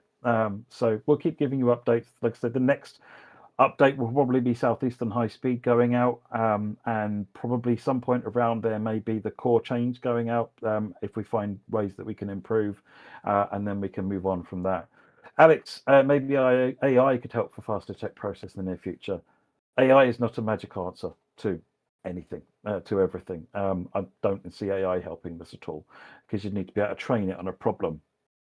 Yeah, no, basically. I'm a big fan of AI, don't get me wrong, but this is not a valid use for it. Thank you, Matt. I mean, I hope I've seen a lot of people be really appreciative of more info. And I think it was Harry Clark in the chat, sorry. I guess obviously the big question is when. Teams are working on it. We put a tentative date that we're aiming for March, and we'll keep you updated. As with both of these core issues, essentially when we know more, we'll share it. And when we have more, we'll get it to you. And if we have an update, we'll make sure you hear about it. But hopefully we're coming into the new year. We're looking at where we are. We're figuring out that we want to be somewhere we're not quite yet, and we're just trying to build a plan to get there. As Matt says, the V1 of those fixes should be with you soon. First pass the Southeastern, maybe a first pass the core, and we'll work from there. There will be add-ons that we will prioritize that need that help with the texture budgets, and we'll kind of make it clear what those are and what we're working on. But the TLDR, the TLDR of Matt's TLDR is that we're really invested in this, and we're making sure it's priority. And ultimately, what you should expect from us, especially in the community side of things, is to just know where we're at. So I'm hoping from today, you know where we're at on both of these and what you can expect and when. And we'll just come back to this each month. And if we've got updates in between, we'll have updates in between. Now, something just to really touch really quickly on as well is when Matt talks about why we're focused on this. There will be a slight, and I won't say a massive impact, but a slight impact to the cadence that you get updates in Train Sim World. It's not going to be huge, but I think just to allow our teams to focus on these two issues, especially for the time being, you might see a few less updates coming to the game. I think the next core patch we have is coming around early March. So, you know, that's you usually would expect one to land in February, but the team are really busy and we want to make sure we get this right. I totally understand that it's frustrating not to get more updates. We want to be delivering updates as often and as safely as we can, really. But we've come to the conclusion that for the better health of the game for everyone, let's get these fixed. Let's get it done. Let's deliver it right. And we'll keep you updated as we go. You know, for the good or for the good improvements we make, or for the longer time it may need, we're gonna get there. But we're committing to it. So just be aware of that. I'll keep you updated on what is planned for the next patch, but we do have some good core improvements. I know the team, with this extra time that we have, are looking at what is the best things to get targeted for these updates and make sure that when we deliver that update, it feels meaningful. So we're working on that. But thank you, everyone. Now, it was in our Q&A. So before we move on, Alex, Thunderbird said, real question is why SEHS? It was one of the few routes without blurry textures on Gen 8. It has blurry textures on Gen 9. Even it's on a Series X, it has a problem. So that's why. Also, because Fireflies are involved, and obviously they're heavily involved in the Medway route, it kind of overlaps there. So it's related to the two, but it definitely has a problem on Series X. So we'll be able to tangibly see an improvement, not just looking at numbers going down. We'll be able to tangibly see an improvement. That improvement will exist across all platforms because those textures will be improved everywhere. But yeah, we're seeing it on Series X, so we know that there's an issue, and that's what this will resolve. And I just wanted to finish this section up by just saying it's a priority doesn't mean it'll be quick. It might take us a bit to get to all of the things we need to get to. We will try our best to keep you informed, as we have been, on how we're doing on the process. But yeah, it's a priority. Doesn't mean it's coming tomorrow. Some of this stuff takes time, and it's a bit of R&D work. It's a bit of going through stuff. We'll keep you updated on how we're going. It's a priority means that it's a priority, and we're all looking at it. So we'll be. Harry Clark. Excellent question. Alex, should we talk about blurred textures? Here we go. Here comes the 20-minute rabbit hole again. But yeah, Harry Clark, soon, real soon, hopefully, but expect hopefully some tangible Wind the video back updates. about 20 minutes. Well, here we go, back, run it back. Hopefully some tangible updates at the back end of March. If not, we'll dive into another roadmap and talk about where we are at and what we have changed. But we'll tell you when we get there. One thing I did want to ask you, Matt, and it was kind of one of my first questions on a Q&A, but because I know, let me find a name. It was Project Key. Thank you for being in chat. Sorry, I did have this written down. They asked about the Xbox issue, and I wanted to ask you, Matt. I know we've been flagged about this in the community, about Xbox Series X having crashing limits because of limited add-ons. I wanted to check with you, is that related to the mounting issue? Was this a separate add-on kind of management problem? I'm not going to assume it's related. It feels like it might be. The issues that we're fixing as part of the PS5 investigations, all of those fixes will apply just as well to Xbox.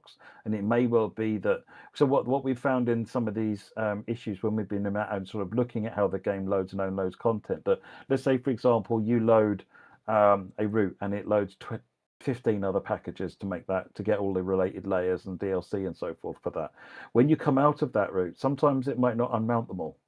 So the next time you go into the next route, you start with a lower ceiling, and that problem might build up over time. So that's one of the problems, and it might, and sometimes it's just not mounting and require DLC, I think was one of the other issues. So those are the sort of let's get it working so that it mounts and unmounts correctly. That's the work that the engineer is finishing up at the moment, so we can get that into test and get that out. And then we'll take a fresh look and see where things are on what's going on. I suspect there's a possibility that it's related, possibly not. That's not too sure. So I think that makes sense. no, we're not going to assume that they're certainly not going to assume that they're related, but we do need to sort of clear the decks a bit, get some known stuff out the way, so that we can see what might be the real, what might be what be left in an issue there, and then we can sorry, my brain just disappeared there. Yeah, it's gone. It's all good. The thing I wanted to mention Project Key is that I know I've been on the thread. I think there was a thread linked, especially in the Q&A one, that linked to another thread talking about lots of Xbox players seeing this. The thing that's definitely confusing is that it doesn't seem like a hard limit. You've got some people saying they've got 114 or 140 DLC installed, but it works fine, no crashes. But what I wanted to make sure is very clear is that I've seen that. I know I've flagged that with the team. I know we're looking at that. I just don't have an action plan. I don't have any update for you today, but we're aware of it. So I'll make sure to keep that one will be that, but that Xbox mounting issue will be one of the ones that we test and move on to as part of this package management sort of package of work that we're looking at the moment. So it'll be, and as we get an update, we'll let you know on that one. Fingers crossed it all fixes with the one fix, but one set of fixes, but as we know, probably not. One fix to rule them all. Right, we'll come back to Q&A. We will. I have my community corner, and you know what? I've never had a chance to update this.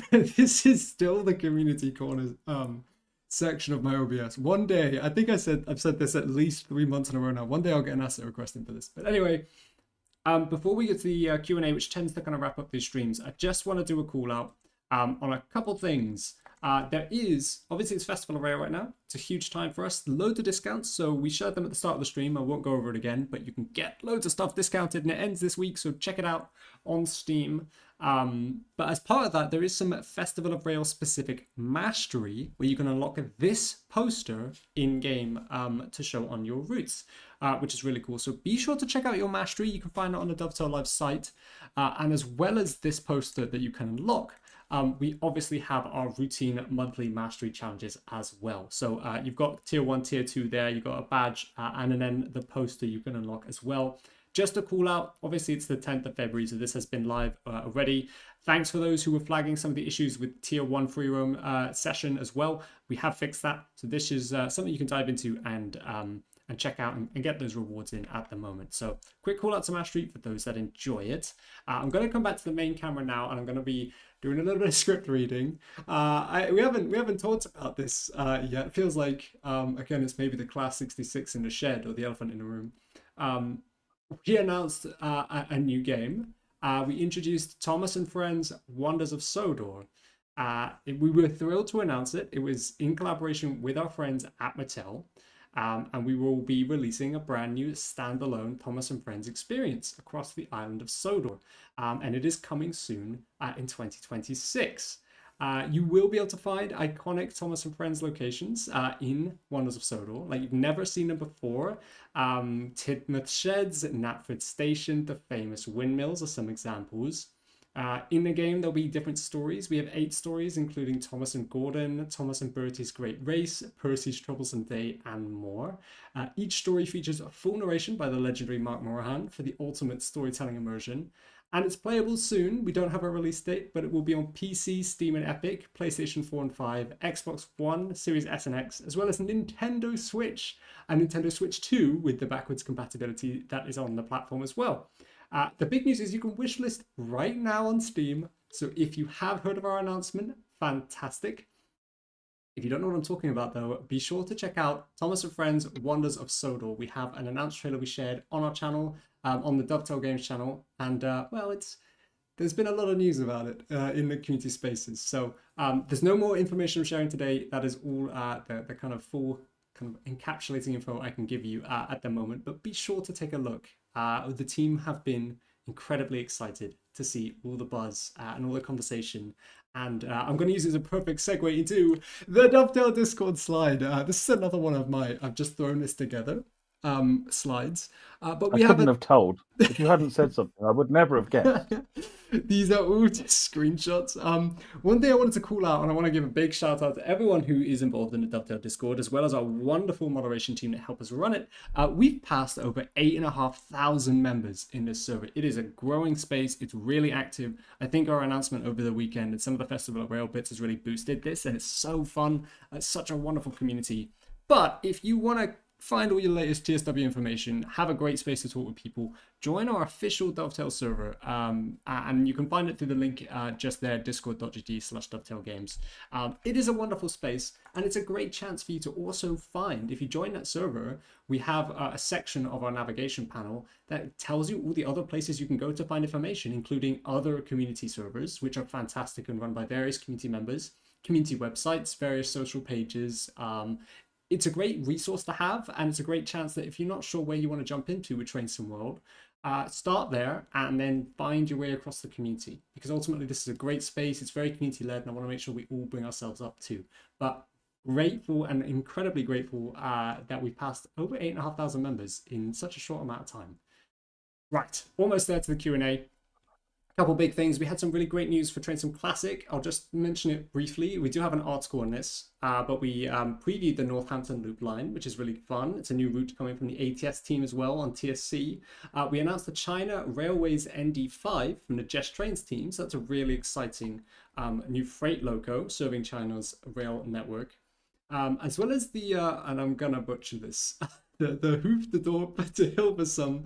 I'm really sorry. The first Netherlands route coming from Jacksoft as well, which is really exciting, and it's great to have the love on both TSW and TSC for the Netherlands.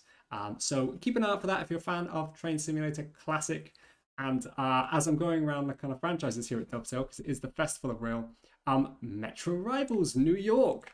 That's right, this is the key art we have for the game. We've announced this, and we announced this back towards the end of last year. We kind of really haven't said much since, and that's because the team have been burying away, they've been cooking, they've been building new things, and we finally got some progress we want to show you, and it's really, really lovely, beautiful looking progress in the form of a couple images today. But as these images cycle through, I want to remind you we have our first dev blog coming tomorrow. Are these cycling, or I'll just manually push them.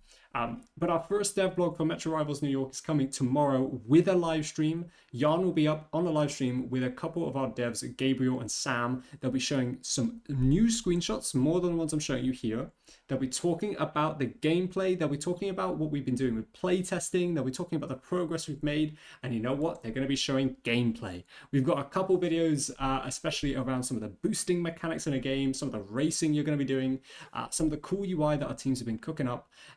It's really, really exciting, and I hope like some of these screenshots that we've been doing so far, they're really high quality. And you know what? If you've not heard of why, this is our first time using Unreal Engine 5, and I think the team are really starting to understand and come to grips with how to make things look good, because this damn near looks like a real image.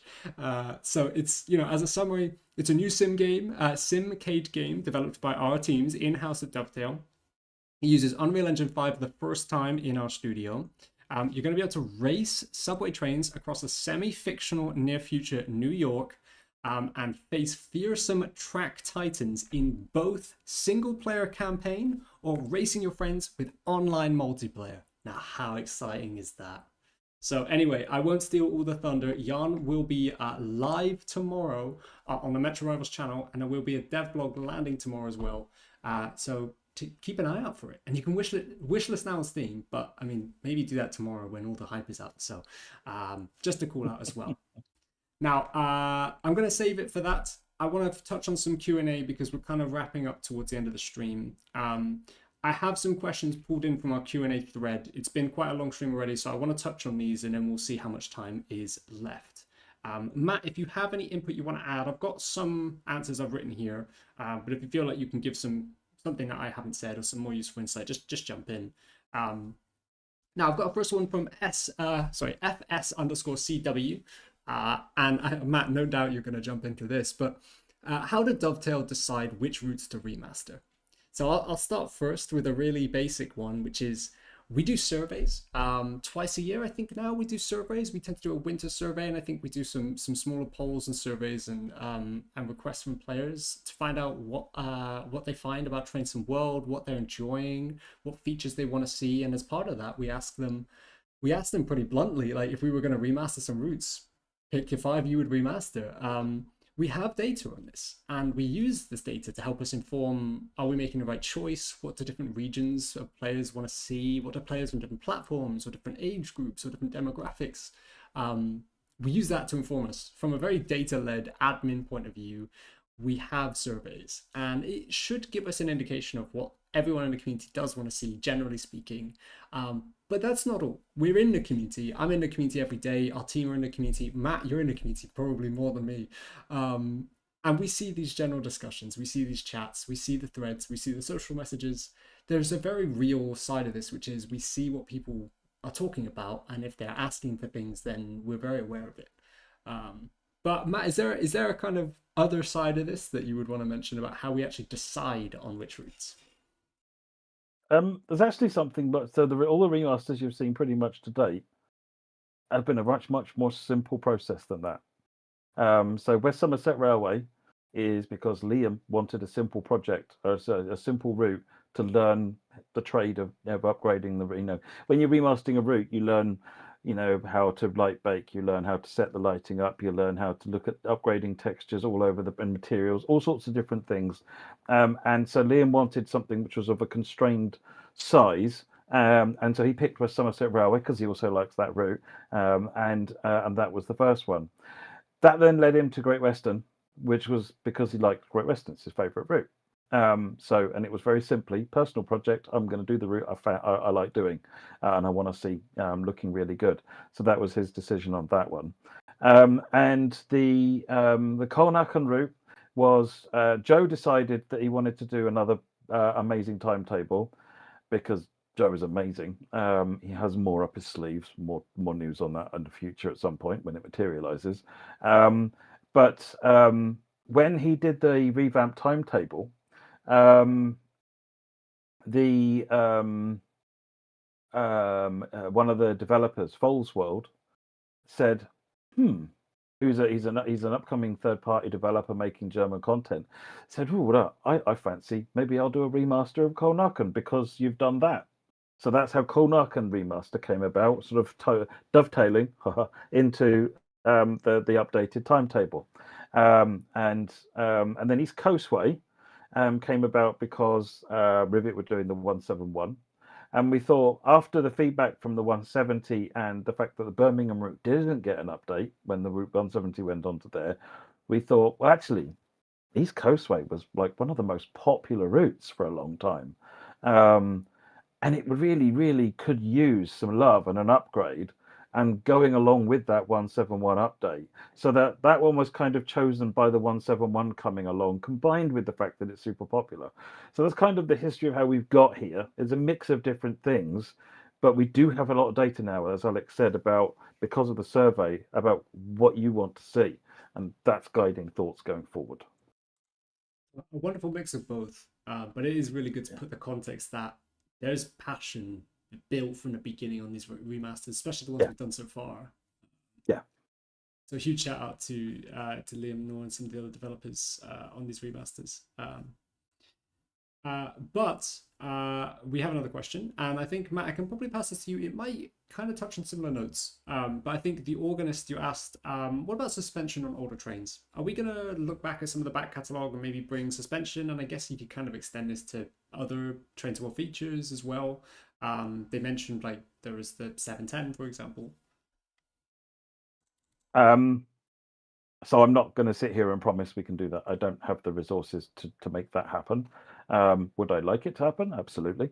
But as at this point, no, there's no plan for that. And we would, as and when things happen, then we'll try and do that. So, for example, I am trying to see if I can find some people who can go ahead and do the suspension on the Koln to go with the Koln remaster. It will come out after the Koln remaster does, but I'll be interested to find out if we can. I'm going to try and see if I can find someone who can do that. So it's yeah, I'd love it to, because it does elevate the driving experience tenfold having the suspension in there. But sometimes because of the way suspension is wired into the whole air system of the train, it's not just a tick box and some parameters. In some cases, it might need, particularly in older trains, a more substantial overhaul of the semigraph to bring it up to current standards, which could mean something that might be a 10-minute job on a new train that we've made might be a 2-week job on an older train that's in there. So we'll evaluate things as they go. But as I say, at this point in time, there is no plan or promise to get older stuff up to current standards. But if I can, I will. Thank you, Matt. And just to know, I think it's always interesting as well when we get Q&A threads. I think maybe we need to look at how Q&A threads work. But a lot of the time we share the roadmap, we put the Q&A thread up, and then by the time people read the roadmap, it answers most of the questions on the thread. When I look at the thread, I know Felix, I definitely try and make sure I get as many questions in. I think sometimes questions are either they double up into other questions. So I know we talked about suspension then, but you could kind of argue that could refer to any feature, TSW feature as well. Yep. But the goal is to try and keep you all informed. You know, the only way we'd ever ignore a question is if there's nothing valuable we could input. You know, if we're bringing questions to the stream, we may as well give them an answer. So one from Stu Joy I had on my list. It's more of just an AOB. I don't know if you have any notice on this at all, Matt, but on PS5, the announcement volume settings, every time the game is loaded, they end up resetting. I'll look again with the team. I know we said about March, we've got our next update planned for kind of early March, which gives us time to have high priority issues kind of worked on and looked at. I will flag this to the Yeah, teams. that one's probably quite an easy fix. Get me a Jira ticket on that one, Alex. Get the team to populate that ticket. I'll get someone looking at that. That one's quite an easy one to fix. It just means it's not saving a setting somewhere. I have made a note. One moment. But thank you, Studio. And I appreciate you know, things like that. It's just that extra little annoying thing. But we'll make a look at that. One from Trainiac. Now I think we may have actually answered this earlier. Correct me if I'm wrong, Matt. This was Stuttgart Heilbronn, the timetable for the S-bahn services. There's no update for these on PS5. Now I'm assuming we're waiting and kind of assessing the PS5 mounting issues before we can resolve this. And I think you talked about the BR423 and kind of how we kind of plug that package in. Does that sound familiar? I think we mentioned this earlier. Yeah. We'll fix that package mounting problem. We've got some changes we're going to make to the way that route loads things, moving some stuff around, yeah. So the wagon from Rosig Nord will just become part of core, so everyone has it. Then we don't need to load Rosig Nord. The VR423 we've moved into Stuttgart, so you don't need to own S-bahn anymore to get that, and it just saves it loading that. That should bring it well under the limits on the PS5 now. So we just need to test that, make sure that's working. I have actually asked the team to make some other changes as well, based on some of the feedback. We'll go into that in an appropriate stream when there's an update. So and I've seen what's been done. Yeah, we'll get an update out to improve that situation and, you know, uplift it a little bit elsewhere as well. Thank you, Matt. One from Fabio89, and this is one I'm a little bit close to, so I'll try and give as much context as I can. Essentially, just where are the PC editor tutorials? You know, where's more guidance for using the PC editor? Sorry. I think the TLDR, to be clear from the start, is that there haven't been many. And I think originally we had, I know I built a plan when we released the editor. We had a plan that I put together with various devs from Dovetail, but also other people that use the editor that could help. And we put together like a very rough kind of wish list of, when it releases, let's do a YouTube video, let's do a YouTube short, let's explore the track laying systems and how we implement models. And we did some of those videos.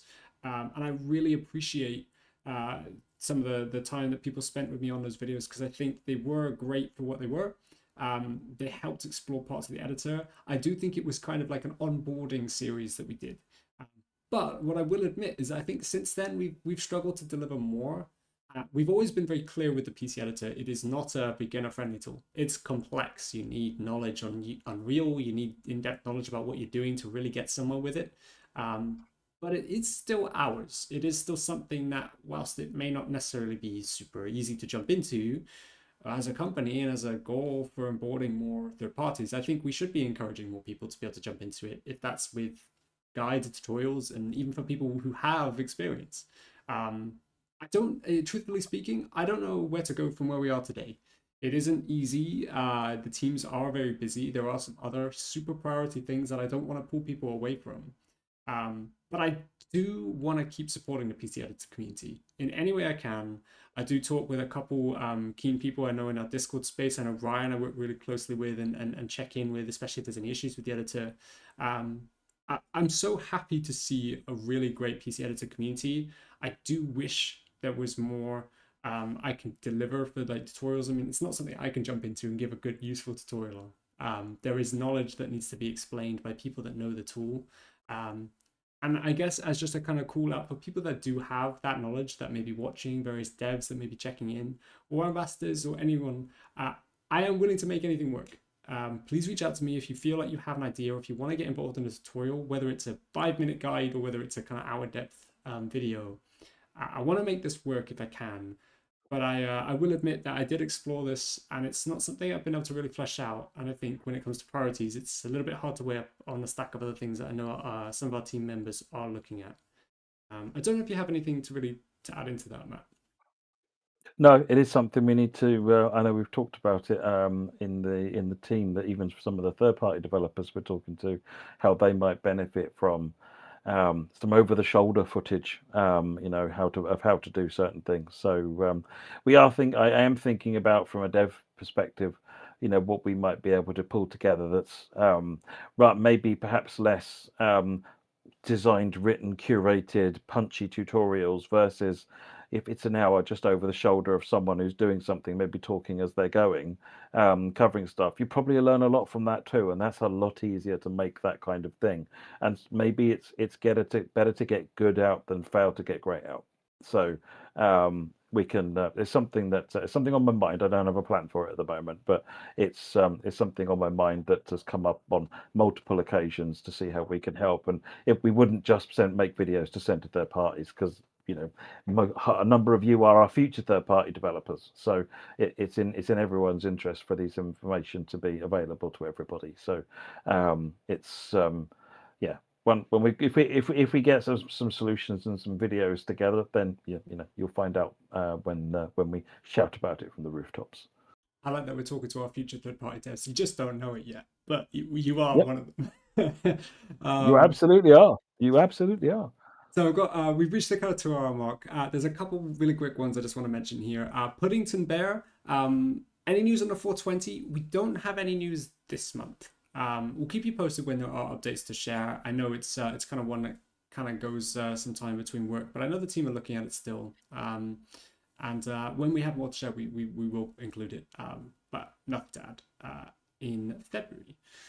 And one final one from Ameth Blight is, are there any fixes or updates planned for pre-TSW6 content? Of course, we have usual TSW patches. So we have our updates, we have our usual updates that will include fixes for whether it's for Core, whether it's for Riviera, Morristown, or whether we look back and we look at other add-ons that have key issues. Usually we have a priority list. But I do want to make it really clear when we talked about our update cadence before, about how we're looking at some core issues at the moment.